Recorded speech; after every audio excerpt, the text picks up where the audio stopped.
നമസ്കാരം എല്ലാ പ്രിയപ്പെട്ട ഉദ്യോഗാർത്ഥി സുഹൃത്തുക്കൾക്കും PSC ഇൻഫ്ലുവൻസറിന്റെ പുതിയ ഒരു വീഡിയോ ക്ലാസ്സിലേക്ക് സ്വാഗതം. ഇന്നത്തെ ഈ ഒരു വീഡിയോ ക്ലാസ്സിൽ നിങ്ങളുമായി ഷെയർ ചെയ്യുന്ന ടോപ്പിക് നമ്മുടെ പരീക്ഷയുടെ സിലബസിലുള്ള വളരെ പ്രധാനപ്പെട്ട ഒരു ഏരിയ ആണല്ലോ ലോക ചരിത്രം. ആ ലോക ചരിത്രവുമായി ബന്ധപ്പെട്ട് SCERTയിലും NCERTയിലും പ്രതിപാദിച്ചിട്ടുള്ള പ്രധാനപ്പെട്ട ഓരോ കണ്ടന്റും ഉൾപ്പെടുത്തി ഏറ്റവും പ്രധാനപ്പെട്ട സ്റ്റേറ്റ്മെന്റ് ഫാക്ട് ഉൾപ്പെടെ അപ്ഡേറ്റ് ചെയ്യുകയാണ്. അപ്പൊ ക്ലാസിന്റെ ആദ്യ അവസാനം കൃത്യമായി കാണുക. ഈ ക്ലാസിന്റെ നോട്ട്സ് PSC ഇൻഫ്ലുവൻസറിന്റെ ടെലഗ്രാം ഗ്രൂപ്പിൽ അപ്ഡേറ്റ് ചെയ്തിട്ടുണ്ട്. PSC ഇൻഫ്ലുവൻസറിന്റെ കോമൺ ടെലഗ്രാം ഗ്രൂപ്പിൽ എല്ലാ ദിവസവും രാവിലെ പത്രവാർത്തകൾ അപ്ഡേറ്റ് ചെയ്യുന്നുണ്ട്. പ്രധാനപ്പെട്ട മത്സര പരീക്ഷകൾക്ക് ഗുണകരമാകുന്ന രീതിയിലുള്ള ആനുകാലിക സംഭവങ്ങൾ, പ്രധാനപ്പെട്ട കറണ്ട് അഫയേഴ്സ് ഒക്കെ അപ്ഡേറ്റ് ചെയ്യുന്നുണ്ട്. ഒപ്പം എല്ലാ ദിവസവും രാവിലെ തന്നെ സ്റ്റഡി പ്ലാൻ, അന്നത്തെ ദിവസം പഠിക്കേണ്ട ഒരു സ്റ്റഡി പ്ലാൻ അപ്ഡേറ്റ് ചെയ്യുന്നുണ്ട്. ആ സ്റ്റഡി പ്ലാൻ പ്രകാരം നിങ്ങൾക്ക് കൃത്യമായിട്ട് ഒരു സ്റ്റഡി പ്ലാനോടുകൂടി കൃത്യമായി പഠിച്ച് പോകാൻ സാധിക്കും. അതിന് മൈക്രോ നോട്ട്സ്, അതിന്റെ വീഡിയോ ക്ലാസ് പബ്ലിഷ് ചെയ്യുന്നുണ്ട്. ദെൻ അതിനോടൊപ്പം തന്നെ പോൾ എക്സാം അപ്ലോഡ് ചെയ്യുന്നുണ്ട്.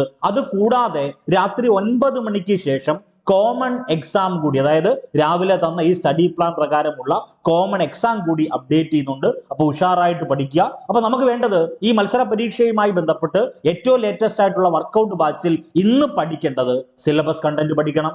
രാവിലെ 5 മണി മുതൽ ഗ്രൂപ്പിൽ അപ്ഡേറ്റ് ചെയ്തിട്ടുള്ള സിലബസ് കണ്ടന്റ് പഠിക്കണം. NCERT SCERT ഫാക്ട് പഠിക്കണം.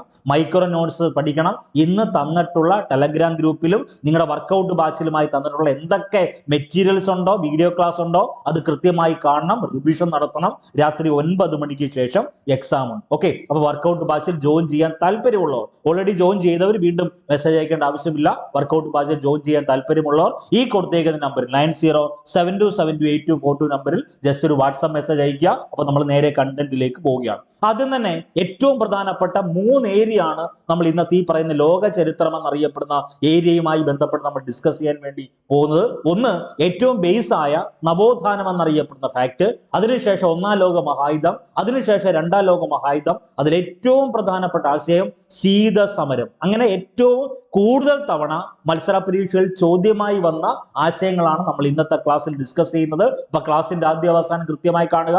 എല്ലാവർക്കും ആദ്യമേ തന്നെ വിജയാശംസകൾ നേരുന്നു. നമ്മൾ നേരെ കണ്ടന്റിലേക്ക് പോവുകയാണ്. നവോത്ഥാനം എന്നറിയപ്പെടുന്ന ആശയത്തെ പറ്റി നമുക്ക് എല്ലാവർക്കും അറിയാവുന്ന എന്താ ഈ നവോത്ഥാനം? സിമ്പിളായിട്ട് നമ്മൾ പറഞ്ഞാൽ നവോത്ഥാനം എന്ന് പറഞ്ഞാൽ ഒരു മാറ്റമെന്ന, അല്ലെങ്കിൽ ഒരു പുത്തൻ ഉണർവ് എന്നൊക്കെയാണല്ലോ നവോത്ഥാനം എന്നറിയപ്പെടുന്ന വാക്കിൽ നിന്ന് നമ്മൾ പഠിച്ചിട്ടുള്ളത്. അപ്പൊ അതിൽ ഏറ്റവും പ്രധാനപ്പെട്ട വസ്തുത, ഈ പറയുന്ന നവോത്ഥാനം അല്ലെങ്കിൽ മാറ്റം ലോകത്തിൽ ആദ്യമായി ഉടലെടുക്കുന്നത് ഇറ്റലി എന്നറിയപ്പെടുന്ന രാജ്യത്ത്. അതുകൊണ്ടാണ് നവോത്ഥാനത്തിന്റെ കളിത്തൊട്ടിൽ എന്ന് ഏത് രാജ്യത്തെ അറിയപ്പെടുന്നത്? ഇറ്റലിയെ അറിയപ്പെടുന്നത്. ഈ ഇറ്റലി എന്നറിയപ്പെടുന്ന രാജ്യത്തെ എടുക്കുന്ന സമയത്ത് ഇറ്റാലിയൻ നഗര രാഷ്ട്രങ്ങളിൽ 14-15 നൂറ്റാണ്ടുകളിൽ, അതായത് 13-ാം നൂറ്റാണ്ടിന്റെ അവസാനത്തോടുകൂടി ഉടലെടുത്ത സാംസ്കാരികവും ദൈക്ഷണികപരവുമായിട്ടുള്ള മാറ്റത്തെ അല്ലെങ്കിൽ ഉണർവിനെ അറിയപ്പെടുന്ന പേരാണ് നവോത്ഥാനം എന്നതുകൊണ്ട് അർത്ഥമാക്കുന്നത്. അവിടെ മറ്റൊരു പ്രധാനപ്പെട്ട ഒരു ആശയമാണ് കരോലിഞ്ചിയൻ നവോത്ഥാനം. NCERT സ്കൂൾ ടെക്സ്റ്റിൽ വളരെ വ്യക്തമായിട്ട് കൊടുത്തിട്ടുണ്ട്. കരോലിഞ്ചിയൻ നവോത്ഥാനമുണ്ട്. നമ്മുടെ സിലബസിൽ ഉള്ളതല്ല, എന്നിരുന്നാലും അതുകൂടി അപ്ഡേറ്റ് ചെയ്ത് പഠിക്കണം. അപ്പൊ നവോത്ഥാനവുമായി ബന്ധപ്പെട്ട് SCERT സ്കൂൾ ടെക്സ്റ്റിൽ കൊടുത്തേക്കുന്ന വസ്തുത ആദ്യം പറയുവാണ്. ഇറ്റാലിയൻ നഗര രാഷ്ട്രങ്ങളിൽ 14-15 നൂറ്റാണ്ടുകൾ എന്ന് പറഞ്ഞാൽ 13-ാം നൂറ്റാണ്ടിന്റെ അവസാനത്തോടു കൂടി ഉടലെടുത്ത സാംസ്കാരികപരമായിട്ടുള്ള അല്ലെങ്കിൽ ദൈക്ഷണികപരമായിട്ടുള്ള മാറ്റത്തെ അല്ലെങ്കിൽ ഉണർവിനെ അറിയപ്പെടുന്ന പേരാണ് നവോത്ഥാനം എന്ന് പറയുന്നത്. അപ്പൊ അവിടെ നവോത്ഥാനം ഉടലെടുത്തത് ഇറ്റലിയിലാണെന്ന് പറഞ്ഞല്ലോ. നവോത്ഥാനത്തിന്റെ കളിത്തൊട്ടിൽ അല്ലെങ്കിൽ ക്രാഡിൽ ഓഫ് റിനൈസൻസ് എന്നറിയപ്പെടുന്നത് ഇറ്റലിയ. അപ്പൊ ഞാൻ ഒരു ക്വസ്റ്റ്യൻ അങ്ങോട്ട് ചോദിച്ചോട്ടെ, ജനാധിപത്യത്തിന്റെ കളിത്തൊട്ടിൽ എന്നറിയപ്പെടുന്ന രാജ്യമേതാ? അത് ഗ്രീസ് ആണ്. മറക്കരുത്, ജനാധിപത്യത്തിന്റെ കളിത്തൊട്ടിൽ എന്നറിയപ്പെടുന്നത് ഗ്രീസും നവോത്ഥാനത്തിന്റെ കളിത്തൊട്ടിൽ എന്നറിയപ്പെടുന്നത് ഇറ്റലിയുമാണ്. ഇനി ഈ പറയുന്ന നവോത്ഥാനം എന്നറിയപ്പെടുന്ന ആശയം എങ്ങനെയാണ് തുടങ്ങുന്നത്? 1453 ടിക്ക് ചെയ്ത് പഠിക്കണം, വളരെ ഇമ്പോർട്ടന്റ്. 1453 തുർക്കികൾ കോൺസ്റ്റാന്റിനോപ്പിൾ കീഴടക്കിയത് ഈ പറയുന്ന നവോത്ഥാന പ്രസ്ഥാനത്തിന്റെ തുടക്കത്തിന് കാരണമായി എന്ന വസ്തുത നിങ്ങളൊന്ന് ഓർത്തു വെക്കണം. 1453 തുർക്കികൾ കോൺസ്റ്റാന്റിനോപ്പിൾ കീഴടക്കിയത് നവോത്ഥാന പ്രസ്ഥാനത്തിന്റെ തുടക്കത്തിന് കാരണമായി. ഇനി നമുക്ക് വേണ്ടത് ഈ പറയുന്ന ഏറ്റവും പ്രധാനപ്പെട്ട നവോത്ഥാനവുമായി ബന്ധപ്പെട്ട ഏറ്റവും പ്രധാനപ്പെട്ട ഒരു കാഴ്ചപ്പാടാണ് മാനവികത എന്ന് പറയുന്നത്. മനുഷ്യ ജീവിതത്തിന് പ്രാമുഖ്യം കൊടുത്തുകൊണ്ടുള്ള കാഴ്ചപ്പാടിനെ അറിയപ്പെടുന്ന പേരാണ് മാനവികത. അപ്പൊ മാനവികതയുമായി ബന്ധപ്പെട്ട് മാനവികതയുടെ പിതാവ് എന്നറിയപ്പെടുന്നത് പെട്രാർക്ക. ഈ പെട്രാർക്കിനെ തന്നെയാണ് നവോത്ഥാനത്തിന്റെ പിതാവ് എന്നറിയപ്പെടുന്നത്. മാനവികതയുടെ പിതാവ് എന്നറിയപ്പെടുന്നത് പെട്രാർക്കാണ്, നവോത്ഥാനത്തിന്റെ പിതാവ് എന്നറിയപ്പെടുന്നതും പെട്രാർക്കാണ്. ഈ നവോത്ഥാനത്തിന്റെ പ്രഭാത നക്ഷത്രം എന്നറിയപ്പെടുന്ന വ്യക്തിത്വമാണ് ഡാന്റെ. ഈ ഡാന്റെയാണ് ഡിവൈൻ കോമഡി എന്നറിയപ്പെടുന്ന കൃതി എഴുതിയത്. ഇതെല്ലാം SCERT സ്കൂൾ ടെക്സ്റ്റിലെ പുതിയ SCERT സ്കൂൾ ടെക്സ്റ്റിലും പഴയ SCERTയിലും കൊടുത്തിട്ടുണ്ട്. അതെല്ലാം സോർട്ട് ചെയ്താണ് തരുന്നത്. അപ്പൊ നവോത്ഥാനത്തിന്റെ പ്രഭാത നക്ഷത്രം എന്നറിയപ്പെടുന്ന ആരെയാ? അത് ഡാന്റെയാണ്. ഡിവൈൻ കോമഡി എന്ന കൃതി എഴുതിയത് ഡാന്റെയാണ്. ഇനി ഡോൺ കിക്സോട്ടുമായി ബന്ധപ്പെട്ട വസ്തുത. ഡോൺ കിക്സോട്ട് എഴുതിയതാണല്ലോ സർവാൻഡസ്. സ്പെയിനിൽ നവോത്ഥാന സാഹിത്യത്തിന്റെ സംരംഭകനായിട്ട് അറിയപ്പെടുന്ന വ്യക്തിത്വമാണ്. അതൊന്ന് നോട്ട് ചെയ്തേക്കുക. ദെൻ ഉട്ടോപ്യ എന്നറിയപ്പെടുന്ന സാഹിത്യ സൃഷ്ടി ആരുടേതാണ്? അത് തോമസ് മൂറിന്റേതാണ്. അപ്പൊ നവോത്ഥാനത്തിന്റെ പ്രഭാത നക്ഷത്രം എന്നറിയപ്പെടുന്നത് ഡാന്റെയുടെ കൃതി മറക്കല്ലേ, ഡിവൈൻ കോമഡി. മാനവികതയുടെ പിതാവെന്നോ നവോത്ഥാനത്തിന്റെ പിതാവെന്നോ ചോദിച്ചാൽ അത് പെട്രാർക്കാണ്. ഇനി സ്കൂൾ ടെക്സ്റ്റിൽ വളരെ വ്യക്തമായി കൊടുത്തേക്കുന്ന ഒരു വസ്തുതയാണ് കരോലിഞ്ചിയൻ നവോത്ഥാനം. വേറെ ഒന്നും നിങ്ങൾ ചിന്തിക്കേണ്ട. 8-9 നൂറ്റാണ്ടിൽ വ്യത്യാസം വന്നേ.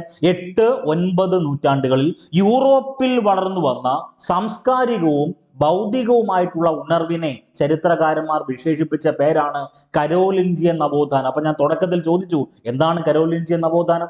നിങ്ങൾ ഈ പരീക്ഷയൊക്കെ എഴുതിയെടുത്ത് ആദ്യ റാങ്ക് നേടി, 1ാം റാങ്ക് നേടി, 2ാം റാങ്ക് നേടി നിങ്ങളോടൊരു കൊച്ചുകുട്ടി വന്ന് ചോദിക്കുക, എന്തുവാ ചേച്ചി അല്ലെങ്കിൽ ചേട്ടാ കരോലിഞ്ചിയൻ നവോത്ഥാനം എന്ന് പറഞ്ഞാൽ അങ്ങോട്ട് പറഞ്ഞു കൊടുക്കണം. എങ്ങനെയാ പറഞ്ഞു കൊടുക്കേണ്ടത്? 8-9 നൂറ്റാണ്ടുകളിൽ യൂറോപ്പിൽ വളർന്നു വന്ന സാംസ്കാരികവും ബൗദ്ധികവുമായിട്ടുള്ള ഉണർവിനെ അറിയപ്പെടുന്ന പേരാണ് കരോലിഞ്ചിയൻ നവോത്ഥാനം. അതൊന്ന് നോട്ട് ചെയ്തേക്കണം. അവിടെ യൂറോപ്പ് എന്നറിയപ്പെടുന്ന വൻകരയെ പറ്റി ഡിസ്കസ് ചെയ്യുന്നുണ്ട്. ലോകത്ത് ഏറ്റവും കൂടുതൽ വികസിത രാജ്യങ്ങളുള്ള വൻകര യൂറോപ്പാണ്.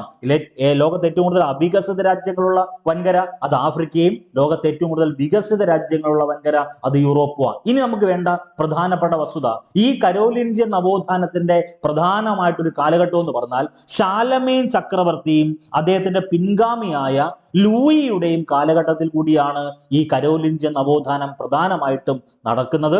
അതിൽ ഏറ്റവും പ്രധാനപ്പെട്ട ഭരണാധികാരിയാണ് ഷാലമീൻ ചക്രവർത്തി. ഷാലമീൻ ചക്രവർത്തിയുടെ പ്രധാനപ്പെട്ട ഒരു ആശയം എന്ന് പറഞ്ഞാൽ ഈ പറയുന്ന യൂറോപ്പ് എന്നറിയപ്പെടുന്ന വൻകര അല്ലെങ്കിൽ യൂറോപ്പിലെ പ്രധാനപ്പെട്ട സന്യാസി മഠങ്ങളും കത്തീഡ്രലുകളും സൗജന്യ പ്രാഥമിക വിദ്യാഭ്യാസം ജനങ്ങൾക്ക് നൽകണം. അപ്പൊ അന്നേക്കാലം വരെ ജനങ്ങൾക്ക് സൗജന്യമായിട്ടുള്ള പ്രാഥമിക വിദ്യാഭ്യാസം ഇല്ല.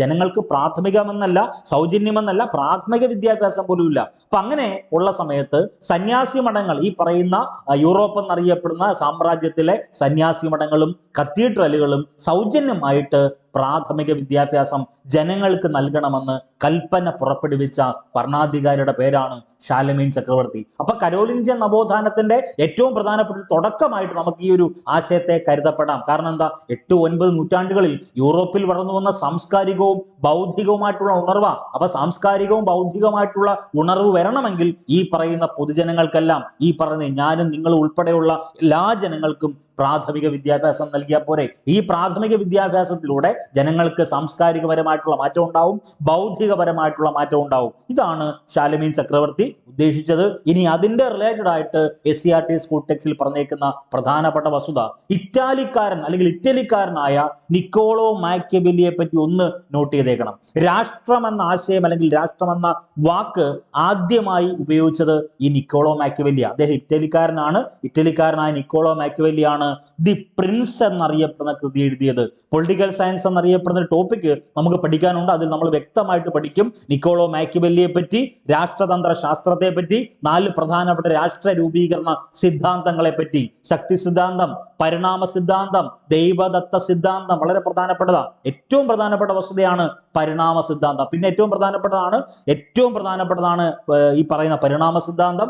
അതിനകത്ത് ഏറ്റവും പ്രധാനപ്പെട്ട വസ്തുതയാണ് പരിണാമ സിദ്ധാന്തത്തിന്റെ ആശയം എന്ന് പറഞ്ഞാൽ രാഷ്ട്ര രൂപീകരണത്തിൽ ഏറ്റവും സ്വീകാര്യമായ സിദ്ധാന്തം ഏതെന്ന് ചോദിച്ചാൽ അത് പരിണാമ സിദ്ധാന്തം. പിന്നെയുള്ളത് ശക്തി സിദ്ധാന്തമുണ്ട്, ദെൻ പ്രധാനപ്പെട്ട കരാർ സിദ്ധാന്തം എന്നറിയപ്പെടുന്ന, നമ്മൾ പറഞ്ഞ രാഷ്ട്രം രൂപീകരിച്ചത് ഒരു കരാറിന്റെ അടിസ്ഥാനത്തിൽ എന്നറിയപ്പെടുന്ന സാമൂഹ്യ ഉടമ്പടി സിദ്ധാന്തം എന്നറിയപ്പെടുന്ന സിദ്ധാന്തമുണ്ട്, പരിണാമ സിദ്ധാന്തമുണ്ട്, ശക്തി സിദ്ധാന്തമുണ്ട്, ഏറ്റവും പ്രധാനപ്പെട്ടത് ദൈവദത്ത സിദ്ധാന്തം. അങ്ങനെ ധാരാളം സിദ്ധാന്തങ്ങൾ പഠിക്കാനുണ്ട്. അപ്പൊ അതിൽ ഇറ്റാലിക്കാരനായിട്ടുള്ള നിക്കോളോ മാക്കിയവെല്ലിയാണ് ദി പ്രിൻസ് എന്നറിയപ്പെടുന്ന കൃതി എഴുതിയത്. അദ്ദേഹമാണ് സ്റ്റേറ്റ് എന്ന വാക്ക് ആദ്യമായി ഉപയോഗിക്കുന്നത്.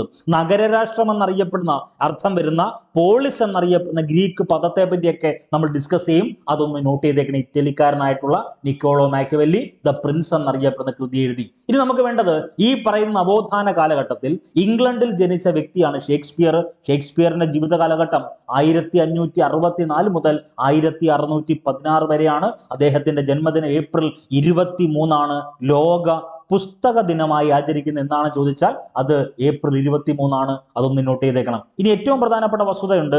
ഈ പറയുന്ന നവോത്ഥാന കലയിൽ തന്നെ ഏറ്റവും ശ്രദ്ധേയമായ കല ഏതെന്ന് ചോദിച്ചാൽ അത് ചിത്രകലയാണ്. നവോത്ഥാന കലയിൽ ഏറ്റവും ശ്രദ്ധേയമായ കല ഏതാണ്? ചിത്രകല. ഇതൊരു ബേസ് ആയിട്ട് നിങ്ങളുടെ ഉള്ളിൽ ഉണ്ടെങ്കിൽ മാത്രം നമുക്ക് അടുത്ത ടോപ്പിക് ഈസി ആയിട്ട് കവർ ചെയ്തു പോവാം. ഈ നവോത്ഥാനം എന്നറിയപ്പെടുന്ന ആശയങ്ങൾക്ക് പിന്നീട് ഓരോരോ സ്റ്റെപ്പ് ബൈ സ്റ്റെപ്പായിട്ട് ഓരോ ഈ പറയുന്ന രൂപമാറ്റം വരും. അങ്ങനെ ഓരോ രാജ്യങ്ങളുമായി ബന്ധപ്പെട്ട ആശയങ്ങൾ വരും. പിന്നീട് ഓരോ നഗരരാഷ്ട്രങ്ങൾ എന്നറിയപ്പെടുന്ന ആശയം, നവോത്ഥാനത്തിൽ ഓരോ മാറ്റം, ഓരോ സാഹിത്യ സൃഷ്ടികൾ, അങ്ങനെ ഭരണാധികാരികളെ ചോദ്യം ചെയ്യുന്നു. അങ്ങനെ വന്ന് നമ്മൾ ഒന്നാം ലോക മഹായുദ്ധത്തിലേക്ക് പോകുന്ന സമയം വരും. ആ ഒന്നാം ലോക മഹായുദ്ധത്തിന് ശേഷം രണ്ടാം ലോക മഹായുദ്ധം പഠിക്കണം. അതിനുശേഷം ശീത സമരം എന്നറിയപ്പെടുന്ന കോൾഡ് വാർ, ഏറ്റവും കൂടുതൽ തവണ പരീക്ഷകളിൽ ചോദിച്ച കണ്ടന്റ് ആണ് ശീതസമരം. പിന്നെ അതിന്റെ റിലേറ്റഡ് ആയിട്ട് നമ്മൾ ഐക്യരാഷ്ട്ര സംഘടനയെ പറ്റി പറയുന്നത്, സർവ്വരാജ്യ സഖ്യത്തെ പറ്റിയൊക്കെ ആ ഒരു മേഖലയിൽ പഠിക്കണം. അപ്പൊ ഒന്നാം ലോക മഹായുദ്ധവുമായി ബന്ധപ്പെട്ട് ഏറ്റവും പ്രധാനപ്പെട്ട വസ്തുത ഈ ഒന്നാം ലോക മഹായുദ്ധത്തിന്റെ കാലഘട്ടമാണ്. 1914 മുതൽ 1918 വരെയാണ് ഒന്നാം ലോക മഹായുദ്ധം നടക്കുന്നത്. അതൊന്ന് നോട്ട് ചെയ്തേക്കണേ. ഈ ഒന്നാം ലോക മഹായുദ്ധത്തിൽ 2 പ്രധാനപ്പെട്ട സൈനിക ചേരികളുണ്ട്. ത്രികക്ഷി സഖ്യം എന്നറിയപ്പെടുന്ന ഒരു സൈനിക ചേരി, എതിർഭാഗത്ത് ത്രികക്ഷി സൗഹാർദ്ദവും. ഈ ത്രികക്ഷി സഖ്യത്തിലുള്ള രാജ്യങ്ങളുടെ ഒരു കൂട്ടം, അതൊന്ന് നോട്ട് ചെയ്തേക്കുക. ജർമ്മനി, ആസ്ട്രിയ ഹംഗറി, ഇറ്റലി എന്നറിയപ്പെടുന്ന 3 രാജ്യങ്ങൾ ചേരുന്നതാണ് ത്രികക്ഷി സഖ്യം എന്നറിയപ്പെടുന്നത്. Germany, Austria Hungary, Italy. ത്രികക്ഷി സൗഹാർദ്ദത്തിൽ ഇംഗ്ലണ്ട്, ഫ്രാൻസ്, റഷ്യ. അപ്പൊ നമ്മൾ ഈ ത്രികക്ഷി സഖ്യത്തെ ഓർക്കുമ്പം ജർമ്മനിയെ പറ്റി നമുക്ക് എല്ലാവർക്കും അറിയാവുന്നതാണ്. ജർമ്മനിയിലാണ് ഏറ്റവും പ്രധാനപ്പെട്ട ഭരണാധികാരി ഉണ്ടല്ലോ, ഒരു ഏകാധിപതിയായിട്ടുള്ള ആര്? അഡോൾഫ് ഹിറ്റ്ലർ ഉള്ളത്. ഇറ്റലിയിലാണ് ഒരു ഏകാധിപതി ഉള്ളത്, ബെനിറ്റോ മുസോളിനി. ഇതെല്ലാം നമുക്ക് ഡീറ്റെയിൽ ആയിട്ട് ഡിസ്കസ് ചെയ്ത് പോകണം. ഇനി ഈ പറയുന്ന ത്രികക്ഷി സഖ്യത്തെ പറ്റി നമ്മൾ പറഞ്ഞു, ത്രികക്ഷി സൗഹാർദ്ദത്തെ പറ്റി പറഞ്ഞു. ഫ്രാൻസിസ് ഫെർഡിനാൻഡിനെ വധിച്ച സെർബിയൻ യുവാവിന്റെ പേരാണ് ഗാവിലോ പ്രിൻസപ്പ്. ഈ പറയുന്ന ഒന്നാം ലോക മഹായുദ്ധവുമായി ബന്ധപ്പെട്ട പ്രധാനപ്പെട്ട നിങ്ങൾ പഠിച്ചു വെക്കേണ്ട ആശയങ്ങളാണ് പറഞ്ഞിരുന്നത്. ഫ്രാൻസിസ് ഫെർഡിനാൻഡിനെ വധിച്ച സെർബിയൻ യുവാവിന്റെ പേര് ഗാവിലോ പ്രിൻസപ്പ് എന്നാണ്. ഈ പറയുന്ന ഗാവിലോ പ്രിൻസപ്പ് എന്നറിയപ്പെടുന്ന യുവാവ് പ്രവർത്തിച്ചിരുന്ന രഹസ്യ സംഘടനയുടെ പേരാണ് ബ്ലാക്ക് ഹാൻഡ്. അതൊന്ന് നോട്ട് ചെയ്തേക്കാം. ഇനി ഒന്നാം ലോക മഹായുദ്ധത്തിൽ ജർമ്മനി എന്നറിയപ്പെടുന്ന രാജ്യം ഉപയോഗിച്ച രാസായുധങ്ങൾ ഏതൊക്കെയാണ് ചോദിച്ചാൽ ഒന്ന് ഫോസ്ജീനും മറ്റൊന്ന് ക്ലോറിനുമാണ് ഒന്നാം ലോക മഹായുദ്ധത്തിൽ ജർമ്മനി ഉപയോഗിച്ച രാസായുധങ്ങൾ. 1916 പ്രത്യേകതയുണ്ട്. 1916 വെർഡൻ യുദ്ധം നടക്കുന്നത്. ജർമ്മനിയും ഫ്രാൻസും തമ്മിൽ നടന്ന യുദ്ധത്തിന്റെ പേരാണ് വെർഡൻ യുദ്ധം. ഇനി അതിന്റെ റിലേറ്റഡ് ആയിട്ട് ഒരൊറ്റ വസ്തുത കൂടി നിങ്ങളൊന്ന് നോട്ട് ചെയ്തേക്കണേ. ഒന്നാം ലോക മഹായുദ്ധ കാലഘട്ടത്തിലെ ജർമ്മൻ ചക്രവർത്തി ആരെന്ന് ചോദിച്ചാൽ അത് കൈസർ രണ്ടാമനാണ്. അപ്പൊ ഫ്രാൻസിസ് ഫെർഡിനാൻഡിനെ വധിച്ച സെർബിയൻ യുവാവിന്റെ പേര് ഗാവിലോ പ്രിൻസപ്പ് എന്നാണ്. ഈ ഗാവിലോ പ്രിൻസപ്പ് പ്രവർത്തിച്ചിരുന്ന രഹസ്യ സംഘടനയുടെ പേര് ബ്ലാക്ക് ഹാൻഡ് എന്നാണ്. ഒന്നാം ലോക മഹായുദ്ധത്തിൽ ജർമ്മനി ഉപയോഗിച്ച രാസായുധങ്ങൾ ഏതൊക്കെയാ? അത് ഫോസ്ജീനും ക്ലോറിനുമാണ്. 1916 വെർഡൻ യുദ്ധം നടക്കുന്നു. ആരൊക്കെ തമ്മിൽ? ജർമ്മനിയും ഫ്രാൻസും തമ്മിൽ നടന്ന യുദ്ധമാണ് വെർഡൻ യുദ്ധം. ഒന്നാം ലോക മഹായുദ്ധ കാലഘട്ടത്തിലെ ജർമ്മൻ ചക്രവർത്തി ആരെന്ന് ചോദിച്ചാൽ അത് കൈസർ രണ്ടാമനാണ്. ഇനി ഈ പറഞ്ഞ ഒന്നാം ലോക മഹായുദ്ധവുമായി ബന്ധപ്പെട്ട പ്രധാനപ്പെട്ട ഉടമ്പടികളുണ്ട്, പ്രധാനപ്പെട്ട വിശേഷണങ്ങളുണ്ട്, പ്രധാനപ്പെട്ട കൃതികളും സാഹിത്യ മേഖലയുമായി ബന്ധപ്പെട്ട വസ്തുതകളൊക്കെ നമുക്ക് പഠിക്കാനുണ്ട്. ഈ പറയുന്ന ഒന്നാം ലോക മഹായുദ്ധത്തെ എല്ലാ യുദ്ധങ്ങളും അവസാനിപ്പിക്കാനായി ഒരു യുദ്ധം എന്ന് ഒന്നാം ലോക മഹായുദ്ധത്തെ വിശേഷിപ്പിച്ചത് അത് വുഡ്രോ വിൽസണ.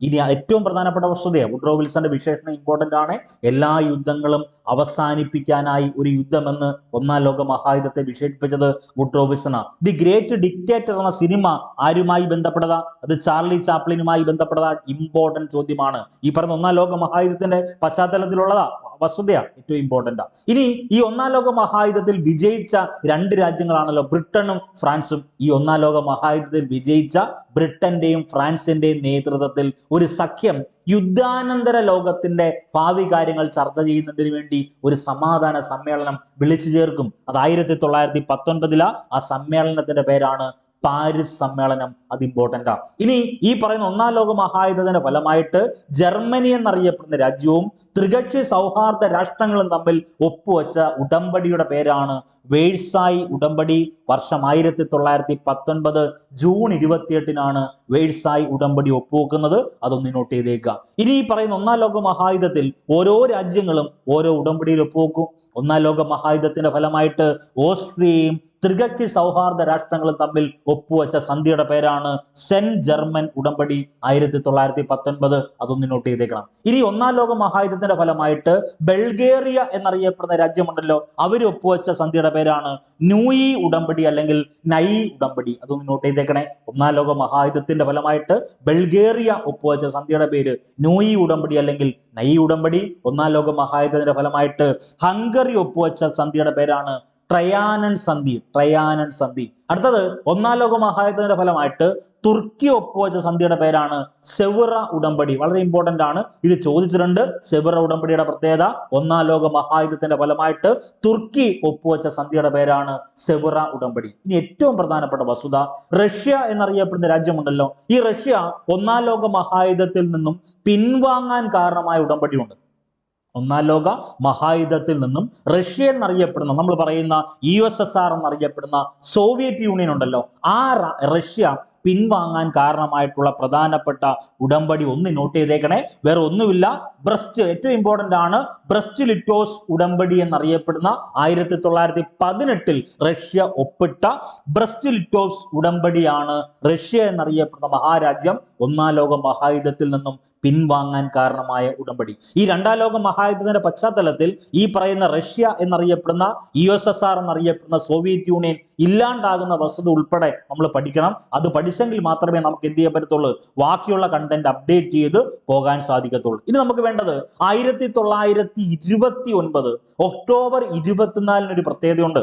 1929 ഒക്ടോബർ 24 ന്യൂയോർക്ക് ഓഹരി കമ്പോളത്തിൽ ഒരു തകർച്ച ഉണ്ടാവും, ഒരു സാമ്പത്തിക മാന്ദ്യം ഉണ്ടാവും. അതിനെ ചരിത്രത്തിൽ രേഖപ്പെടുത്തിയിരിക്കുന്നത് കറുത്ത വ്യാഴാഴ്ച എന്നാണ്. അപ്പൊ കറുത്ത വ്യാഴാഴ്ച എന്തുമായി ബന്ധപ്പെട്ടതാ? ന്യൂയോർക്ക് ഓഹരി കമ്പോളത്തിലെ തകർച്ചയുമായി ബന്ധപ്പെട്ടതാ. നമ്മൾ ഓഹരി വിപണികളെ പറ്റിയൊക്കെ പറയും. ഓഹരി വിപണികൾ എന്ന് പറഞ്ഞാൽ എന്താ? ഓഹരികൾ വാങ്ങുകയും വിൽക്കുകയും ചെയ്യപ്പെടുന്ന സ്ഥലമാണ് ഓഹരി വിപണി. ഓഹരി വിപണികൾ മൂല്യം അല്ലെങ്കിൽ ഓഹരി വിപണികളിലെ ഓരോ കമ്പനികളുടെയും മൂല്യം ഉയരുന്നതിനെ അറിയപ്പെടുന്ന പേര് ബുള്ള്, താഴ്ന്നതിനെ അറിയപ്പെടുന്ന പേര് ബിയർ എന്നും പറഞ്ഞൊക്കെ നമ്മൾ പഠിക്കും. അതിൽ ഗവൺമെന്റ് ഓഹരികളെ അറിയപ്പെടുന്ന പേര് ഗിൽഡ് എന്നാണെന്ന് നമ്മൾ പഠിക്കും. ഏറ്റവും മൂല്യമേറിയ ഓഹരികളെ അറിയപ്പെടുന്ന പേര് ബ്ലൂ ചിപ്പ് എന്നാണെന്നൊക്കെ പഠിക്കും. ഇന്ത്യയിലെ ഓഹരി വിപണികളെയൊക്കെ നിയന്ത്രിക്കുന്ന ഒരു സ്ഥാപനമുണ്ട്. ആ സ്ഥാപനത്തിന്റെ പേര് സെബി എന്നാണ്. ഇന്ത്യയുടെ ഏറ്റവും പ്രധാനപ്പെട്ട വസ്തുതയാണ് securities and exchange board of India. നിങ്ങൾ എക്കണോമിക്സ് എന്നറിയപ്പെടുന്ന ആ ഒരു മേഖല കവർ ചെയ്യുമ്പോൾ അതൊക്കെ പഠിക്കും. അപ്പൊ നമുക്ക് വേണ്ടത് 1929 ഒക്ടോബർ 24 ന്യൂയോർക്ക് ഓഹരി കമ്പോളത്തിൽ ഉണ്ടായ തകർച്ചയെ അറിയപ്പെടുന്ന പേരാണ് കറുത്ത വ്യാഴാഴ്ച എന്നറിയപ്പെടുന്നത്. അതൊന്ന് നോട്ട് ചെയ്തേക്കണം. ഇനി ഈ പറയുന്ന ഒന്നാം ലോക മഹായുദ്ധത്തിന്റെ പശ്ചാത്തലത്തിൽ ഉയർന്നു വന്ന രണ്ട് ആശയങ്ങളാ, ഒന്ന് ഫാസിസം, മറ്റൊന്ന് നാസിസം. ഈ ഫാസിസം എന്നറിയപ്പെടുന്ന ആശയം ഇറ്റലിയിലാണ് വരുന്നത്. ഫാസിസം ഇറ്റലിയിലാണ് തുടങ്ങുന്നത്. ബെനിറ്റോ മുസോളിനിയാണ് ഫാസിസത്തിന്റെ ഉപജ്ഞാതാവ്. ഈ ഫാസിസം എന്നറിയപ്പെടുന്ന വാക്കിന് അർത്ഥമുണ്ടെന്ന്. ഒരു കെട്ട് ദണ്ടും അതിനു മുകളിൽ മഴുവും എന്നാണ് ഫാസിസം എന്നറിയപ്പെടുന്ന വാക്കിന്റെ അർത്ഥം. ഫാസിസം രൂപീകരിക്കുന്നത് ഇറ്റലിയിലാണ്. ഈ ഇറ്റലിയിൽ ഈ ഫാസിസം എന്നറിയപ്പെടുന്ന ഏകാധിപത്യ ഭരണ സംവിധാനം കൊണ്ടുവന്നത് ബെനിറ്റോ മുസോളിനിയാണ്. ഇനി ഇറ്റലി എന്നറിയപ്പെടുന്ന രാജ്യത്തെ പറ്റി പറയുമ്പം ഇറ്റലിയിലെ പ്രമുഖ സോഷ്യലിസ്റ്റ് ചിന്തകന്റെ പേരാണ് മെറ്റിയോറ്റി. ഒന്ന് നോട്ട് ചെയ്തേക്കണേ. ഇറ്റലിയിലെ പ്രമുഖ സോഷ്യലിസ്റ്റ് ചിന്തകന്റെ പേരെന്താ? മെറ്റിയോറ്റി എന്നാണ്. ഇനി നാസിസത്തെ പറ്റി ഒന്ന് ഓർത്തു വെക്കണം. നാസിസം ജർമ്മനിയിലാണ് രൂപീകരിക്കുന്നത്. അഡോൾഫ് ഹിറ്റ്ലർ ആണ് ഈ പറയുന്ന ജർമ്മനിയിൽ നാസിസം കൊണ്ടുവരുന്നത്. നാസി പാർട്ടി എന്ന് പറയുന്നതിന്റെ പൂർണ്ണ രൂപം ഒന്ന് നോട്ട് ചെയ്തേക്കണം. ഇത് പരീക്ഷയ്ക്ക് ചോദിച്ചിട്ടുണ്ട്.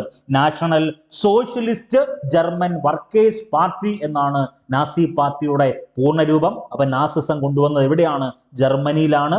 ആരാണ് നാസിസത്തിന്റെ ഉപജ്ഞാതാവ്? ഹിറ്റ്ലർ ആണ്. അഡോൾഫ് ഹിറ്റ്ലർ എന്നറിയപ്പെടുന്ന വ്യക്തിയാണ്. അതൊന്ന് നോട്ട് ചെയ്തേക്കണേ. ഇനി ഈ പറയുന്ന മത്സര പരീക്ഷയിൽ മുസോളിനി എന്നറിയപ്പെടുന്ന പ്രധാനപ്പെട്ട ഒരു വ്യക്തിത്വത്തെ പറ്റി നമ്മൾ പഠിക്കണം. ഒന്ന്, അദ്ദേഹത്തിനെയാണല്ലോ ഫാസിസത്തിന്റെ ഉപജ്ഞാതാവ് എന്നറിയപ്പെടുന്നത് ബെനിറ്റോ മുസോളിനിയ. ഇദ്ദേഹത്തെയാണ് ഫാസ്റ്റ് ഡി കൊമ്പാറ്റിമെന്റോ എന്ന സംഘടന രൂപീകരിച്ചത് ഇദ്ദേഹമാണ്. ബെനിറ്റോ മുസോളിനിയാണ് ഫാസ്റ്റ് ഡി കൊമ്പാറ്റിമെന്റോ എന്നറിയപ്പെടുന്ന സംഘടന രൂപീകരിച്ചത്.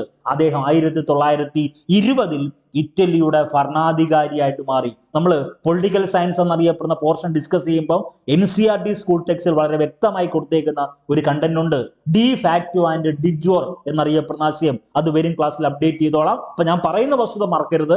1922 ഇറ്റലിയുടെ ഭരണാധികാരിയായി മാറുമ്പം ബെനിറ്റോ മുസോളിനി എന്ന് പറയുന്നത് ഡി ഫാക്ടോയാണ്. ആ സമയത്ത് ഇദ്ദേഹം ഈ പറയുന്ന ഇറ്റലിയുടെ ഭരണം പിടിച്ചെടുക്കുന്ന സമയത്ത് അവിടെ ഒരു ഭരണാധികാരി ഉണ്ടായിരുന്നു. ആ ഭരണാധികാരി അവിടുത്തെ ഡിജോർ ഭരണാധികാരിയായിട്ട് മാറും. വേറെ ഒന്നും നിങ്ങൾ ചിന്തിക്കേണ്ട. ഡി ഫാക്ടോയും ഉണ്ട്, ഡിജോറും ഉണ്ട്. അതായത് ഇപ്പൊ നമ്മൾ ഈ ഇന്ത്യ എന്നറിയപ്പെടുന്ന മഹാരാജ്യമുണ്ട്. ആ രാജ്യം ഇപ്പൊ നിയന്ത്രിക്കുന്നത് ആരാണ്? ഒരു ഗവൺമെന്റ് ഉണ്ട്. ആ ഗവൺമെന്റിന് ഒരു തലവനുണ്ടല്ലോ. ആ തലവൻ അവിടെ ഇരിപ്പുണ്ട്, സമ്മതിച്ചല്ലോ. ഇനി നമുക്ക് വേണ്ടത് വേറൊരു രാജ്യം നമ്മുടെ മഹാരാജ്യത്തെ ആക്രമിച്ച് കീഴ്പ്പെടുത്തിയെന്നിരിക്കട്ടെ. അങ്ങനെ ചെയ്യത്തില്ല, അത് വേറെ കാര്യം. അങ്ങനെ ചെയ്തിട്ടുണ്ട് എങ്കിൽ ആ പറയുന്ന കീഴ്പ്പെടുത്തിയ രാജ്യമാണല്ലോ പിന്നീട് നമ്മളെ നിയന്ത്രിക്കുന്നത്. അപ്പം എല്ലാ കാര്യങ്ങളും നടപ്പിലാക്കാൻ ഒരു നോമിനൽ എക്സിക്യൂട്ടീവ് കാണും. ആ നോമിനൽ എക്സിക്യൂട്ടീവിനെ അറിയപ്പെടുന്ന പേരാണ് ഡിജോർ. റിയൽ എക്സിക്യൂട്ടീവ് എന്ന് പറഞ്ഞാൽ ഡി ഫാക്ടോ ആയിരിക്കും. അത് വരും ക്ലാസ്സിൽ എടുത്തു തന്നോളാം. അപ്പൊ 1922 അദ്ദേഹം ഇറ്റലിയുടെ ഭരണാധികാരിയായിട്ട് മാറി. ഇനി മുസോളിനി പറഞ്ഞൊരു വാക്യമുണ്ട്, പുരുഷന് യുദ്ധം സ്ത്രീക്ക് മാതൃത്വം പോലെയാണ് എന്ന് അഭിപ്രായപ്പെട്ട ഭരണാധികാരി ബെനിറ്റോ മുസോളിനിയ. ഇദ്ദേഹമാണ് റോം മാർച്ച് സംഘടിപ്പിക്കുന്നത്. അത് ഇമ്പോർട്ടന്റ് ആണ്. ആരാണ് പ്രസിദ്ധമായിട്ടുള്ള റോം മാർച്ച് സംഘടിപ്പിച്ചെന്ന് ചോദിച്ചാൽ അത് ബെനിറ്റോ മുസോളിനിയ. ഈ ബെനിറ്റോ മുസോളിനി അനുയായികൾക്കിടയിൽ അറിയപ്പെടുന്ന പേര് ഡ്യൂച്ചെ എന്നാണ്. ചില മെറ്റീരിയൽസിൽ ഡ്യൂക്കെ എന്ന് കൊടുത്തിട്ടുണ്ട്. ഡ്യൂച്ചെ എന്ന് പറഞ്ഞ പദത്തിനർത്ഥം ലീഡർ എന്ന. ഇനി ഈ പറഞ്ഞ ബെനിറ്റോ മുസോളിനി കോമോ എന്നറിയപ്പെടുന്ന സ്ഥലത്ത് വെച്ചാണ് മുസോളിനി വധിക്കപ്പെടുന്നത്. അപ്പൊ ഫാസിസത്തിന്റെ ഉപജ്ഞാതാവ് ബെനിറ്റോ മുസോളിനിയാണ്. ഫാസ്റ്റ് ഡി കൊമ്പാറ്റിമെന്റോ എന്നറിയപ്പെടുന്ന സംഘടന രൂപീകരിച്ചു. ഏറ്റവും കൂടുതൽ തവണ പരീക്ഷയ്ക്ക് ചോദിച്ച ചോദ്യമാണ്, പുരുഷന് യുദ്ധം സ്ത്രീക്ക് മാതൃത്വം പോലെയാണ് എന്ന വിശേഷണം അല്ലെങ്കിൽ എന്ന് അഭിപ്രായം രേഖപ്പെടുത്തിയത് അത് ബെനിറ്റോ മുസോളിനിയാണ്. ഇനി നമുക്ക് വേണ്ടത് നാസിസത്തെ പറ്റി പഠിക്കണം. നാസിസവുമായി ബന്ധപ്പെട്ട വസ്തുത 1923 ഹിറ്റ്ലർ എന്നറിയപ്പെടുന്ന ഭരണാധികാരി ജർമ്മൻ ഭരണകൂടത്തെ പട്ടാള വിപ്ലവത്തിലൂടെ അട്ടിമറിക്കാൻ ശ്രമിക്കും. ഇതിനെയാണ് ബിയർ ഹാൾ പുഷ് എന്നറിയപ്പെടുന്നത്. അതൊന്ന് നോട്ട് ചെയ്തേക്കണം. അപ്പൊ ബിയർ ഹാൾ പുഷ് എന്ന് പറഞ്ഞാൽ ഈ പറയുന്ന 1923 ഹിറ്റ്ലർ എന്നറിയപ്പെടുന്ന ഏകാധിപതിയായ ഭരണാധികാരി ജർമ്മൻ ഭരണകൂടത്തെ പട്ടാള വിപ്ലവത്തിലൂടെ അട്ടിമറിക്കാൻ ശ്രമിച്ച പ്രവർത്തനം അല്ലെങ്കിൽ ആ ഒരു ആശയത്തെ അറിയപ്പെടുന്ന പേര് ബിയർ ഹാൾ പുഷ് എന്നറിയപ്പെടുന്നു. ഈ നാസിസം എന്നറിയപ്പെടുന്ന അല്ലെങ്കിൽ നാസി പാർട്ടി ഉണ്ടല്ലോ, ഈ നാസി പാർട്ടിക്ക് ഒരു ചിഹ്നമുണ്ട് അല്ലെങ്കിൽ നാസികൾക്ക് ഒരു ചിഹ്നമുണ്ട്. ഐശ്വര്യം തരുന്നത് എന്നർത്ഥം വരുന്ന സ്വസ്തികയാണ് ആരുടെ?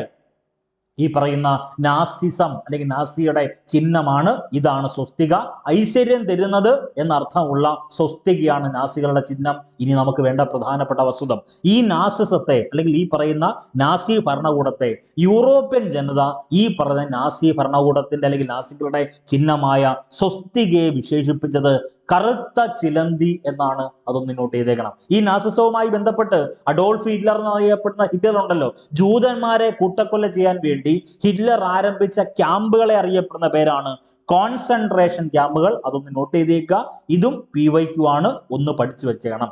ഇനി നമുക്ക് വേണ്ട പ്രധാനപ്പെട്ട വസ്തുത, രണ്ടാം ലോക മഹായുദ്ധ കാലത്ത് നാസികൾ സ്ഥാപിച്ച ഏറ്റവും വലിയ കോൺസെൻട്രേഷൻ ക്യാമ്പായ ഔഷ്വിറ്റ്സ് ഏത് രാജ്യത്താണെന്ന് ചോദിച്ചാൽ അത് പോളണ്ടിലാണ്. രണ്ടാം ലോക മഹായുദ്ധ കാലത്ത്, അത് രണ്ടാം ലോക മഹായുദ്ധമാണ്, ഒന്നാം ലോക മഹായുദ്ധമല്ല, രണ്ടാം ലോക മഹായുദ്ധ കാലത്ത് നാസികൾ സ്ഥാപിച്ച ഏറ്റവും വലിയ കോൺസെൻട്രേഷൻ ക്യാമ്പിന്റെ പേരാണ് ഔഷ്വിറ്റ്സ്. അത് ഏത് രാജ്യത്താ? അത് പോളണ്ടിലാണ്. ഇനി നമുക്ക് അറിയാവുന്ന വസ്തുത, ഈ പറയുന്ന എന്തിനു വേണ്ടി ഈ കോൺസെൻട്രേഷൻ ക്യാമ്പ് എന്ന് പറഞ്ഞാൽ അവിടെ വെച്ച് ജൂതരെ എന്ത് ചെയ്യും? കൂട്ടക്കൊല ചെയ്യും. ഇങ്ങനെ ജൂതന്മാരെ കോൺസെൻട്രേഷൻ ക്യാമ്പുകളിൽ വെച്ച് കൊലപ്പെടുത്തിയ ആ കൂട്ടക്കൊല സംഭവത്തെ അറിയപ്പെടുന്ന പേര് ഹോളോ കാസ്റ്റ് എന്നാണ്. ചില മെറ്റീരിയൽസ് ഹോളോ കോസ്റ്റ് എന്ന് കൊടുത്തിട്ടുണ്ട്. എന്നിരുന്നാലും നമുക്ക് വേണ്ട പോയിന്റ് ഇതാണ്, ആ ആശയം മറക്കരുത്. ഇനി ഈ പറയുന്ന ഒന്നാം ലോക മഹായുദ്ധവുമായി ബന്ധപ്പെട്ട്, ഈ നാസികളുമായി ബന്ധപ്പെട്ട്, അല്ലെങ്കിൽ ഈ പറയുന്ന ഫാസിസവുമായി ബന്ധപ്പെട്ട കൺസെപ്റ്റ് ഒക്കെ പഠിക്കുന്ന സമയത്ത് നമ്മളൊരു വാക്യം ഒന്ന് നോട്ട് ചെയ്തേക്കണം. അവിടെ ഏറ്റവും പ്രധാനപ്പെട്ടതാണ് അതായത് ഏറ്റവും പ്രധാനപ്പെട്ട വ്യക്തിത്വമായ പാസ്റ്റർ മാർട്ടിൻ നിമോയിലർ പറഞ്ഞൊരു വാക്യമുണ്ട്. വാക്യം ഇങ്ങനെയാണ്: അവർ ആദ്യം വന്നത് സോഷ്യലിസ്റ്റുകളെ തേടിയായിരുന്നു. ഞാനൊരു സോഷ്യലിസ്റ്റ് അല്ലാത്തത് കൊണ്ട് അപ്പോൾ പ്രതിഷേധിച്ചില്ല. ഒടുവിൽ അവർ വന്നത് എന്നെ തേടിയായിരുന്നു. അപ്പോൾ എനിക്ക് വേണ്ടി പ്രതിഷേധിക്കാൻ മറ്റാരും ബാക്കി ഉണ്ടായിരുന്നില്ല എന്ന് പറഞ്ഞത് പാസ്റ്റർ മാർട്ടിൻ നിമോയിലർ ആണ്. അത് സ്കൂൾ ടെക്സ്റ്റിൽ SCERT സ്കൂൾ ടെക്സ്റ്റിൽ ബോക്സിൽ കൊടുത്തേപ്പുണ്ട്. ഇനി മത്സര പരീക്ഷയിൽ ആവർത്തിച്ച് ചോദിക്കുന്ന ഒരു വസ്തുതയുണ്ട്. ചുവപ്പ് കാവൽ സേന സ്ഥാപിച്ചത് ആരാണ്? അത് ലെനിനാണ്. ചുവപ്പ് കാവൽ സേന സ്ഥാപിച്ചത്. റെഡ് ആർമി എന്നറിയപ്പെടുന്ന ചെമ്പട സ്ഥാപിച്ചത് മാവോ സെതുങ്. ചുവപ്പ് കുപ്പായക്കാർ സ്ഥാപിച്ചത് ഗ്യാരിബാൾഡിയാണ്. അപ്പൊ കരിങ്കുപ്പായക്കാർ ആരുടെയാ? Benito Mussolini. ബ്രൗൺ ഷർട്ട് ആരുടെയാണെന്ന് ചോദിച്ചാൽ അത് ഹിറ്റ്ലറിന്റെയാണ്. മറക്കല്ലേ, ബ്രൗൺ ഷർട്ട് ആവുമ്പം എച്ച് ഡി ഷർട്ട് എന്ന് കൊടുത്തു, അല്ലെങ്കിൽ DH ഷർട്ട് എന്ന് ഓർത്തു വെച്ചാൽ മതി. അപ്പം ബ്രൗൺ ഷർട്ട് ഹിറ്റ്ലർ മറക്കല്ലേ. കരിങ്കുപ്പായക്കാർ ബെനിറ്റോ മുസോളിനി. തിരിയരുത്, നമ്മളെ കുഴപ്പിക്കുന്ന രണ്ട് ആശയങ്ങളാണ്. ബ്രൗൺ ഷർട്ട്, ദെൻ വേറെ ഒന്നും നിങ്ങൾക്ക് പഠിക്കാൻ പറ്റുന്നില്ലെങ്കിൽ നമ്മൾ ഹിറ്റ്ലർ മാധവൻകുട്ടി ഓർത്തു വെക്കണം. അടിപൊളി കലക്കൻ ഷർട്ടൊക്കെ ഇട്ടുണ്ടെങ്കിൽ പുള്ളി വരുന്നത്. അപ്പം ബ്രൗൺ ഷർട്ട് ആരുടെ സംഘടനയാ? ഹിറ്റ്ലറിന്റെയാണ്. കരിങ്കുപ്പായക്കാർ ആരുടെയാ? അത് മുസോളിനിയുടെ. ചുവപ്പ് കുപ്പായക്കാരോ? അത് ഗ്യാരിബാൾഡി. ചെമ്പട ആരുടേതാ? Mao Zedong. ചുവപ്പ് കാവൽ സേന ആരുടേതാണ്? അത് ലെനിന്റേതാണ്. അതൊന്ന് നോട്ട് ചെയ്തേക്കണം. ഇനി നമുക്ക് വേണ്ട പ്രധാനപ്പെട്ട വസ്തുത, അപ്പൊ നമ്മൾ ബെനിറ്റോ മുസോളിനിയെ പറ്റി പഠിച്ചു. ഇനി ഹിറ്റ്ലറിനെ പറ്റി കൂടി ഒന്ന് നോട്ട് ചെയ്തേക്കണേ. നാസിയുടെ പ്രധാന നേതാവാണല്ലോ ഹിറ്റ്ലർ. 1889 ആസ്ട്രിയയിലാണ് അഡോൾഫ് ഹിറ്റ്ലർ ജനിച്ചത്. അദ്ദേഹത്തെ അറിയപ്പെടുന്നത് ഫ്യൂറർ എന്നറിയപ്പെട്ടിരുന്ന ജർമ്മൻ നേതാവാണ് ഹിറ്റ്ലർ. ഈ ഹിറ്റ്ലറിന് ഒരു രഹസ്യ പോലീസ് ഉണ്ട്. ആ രഹസ്യ പോലീസിന്റെ പേരാണ് ഗെസ്റ്റപ്പോ. ഈ വേൾഡീസറി എന്നറിയപ്പെടുന്ന ടോപ്പിക് പഠിക്കുമ്പം ഇതെല്ലാം ഉറപ്പായും വായിച്ചിരിക്കണം. ഒന്നാം ലോക മഹായുദ്ധത്തിൽ അദ്ദേഹം ധീരമായിട്ട് പൊരുതിയതിന് അടിസ്ഥാനത്തിൽ ഹിറ്റ്ലർക്ക് നൽകിയ ബഹുമതിയുടെ പേരാണ് അയൺ ക്രോസ്. ഒന്ന് നോട്ട് ചെയ്തേക്കണം. ഇനി ഹിറ്റ്ലറിനൊരു ആത്മകഥയുണ്ട്. ഹിറ്റ്ലറിന്റെ ആത്മകഥയുടെ പേര് മെയിൻ കാഫ് എന്നാണ്. അത് മൈ സ്ട്രഗിൾ എന്നോ എന്റെ സമരം എന്നോ ഒക്കെ ചോദിക്കാം. മെയിൻ കാഫ് എഴുതിയത് ആരാണ്? അത് അഡോൾഫ് ഹിറ്റ്ലറാണ്. ഇനി ഈ പറയുന്ന മെയിൻ കാഫിന്റെ ആദ്യ വാല്യം പ്രസിദ്ധീകരിക്കുന്നത് 1925 അതായത് അഡോൾഫ് ഹിറ്റ്ലർ ജർമ്മനിയുടെ ചാൻസലർ ആകുന്നതിന് തൊട്ട് മുന്നത്തെന്നല്ല, കുറച്ച് വർഷങ്ങൾക്ക് മുമ്പാണ് മെയിൻ കാഫ് എന്നറിയപ്പെടുന്ന ആത്മകഥയുടെ ആദ്യത്തെ വാല്യം പ്രസിദ്ധീകരിക്കുന്നത്.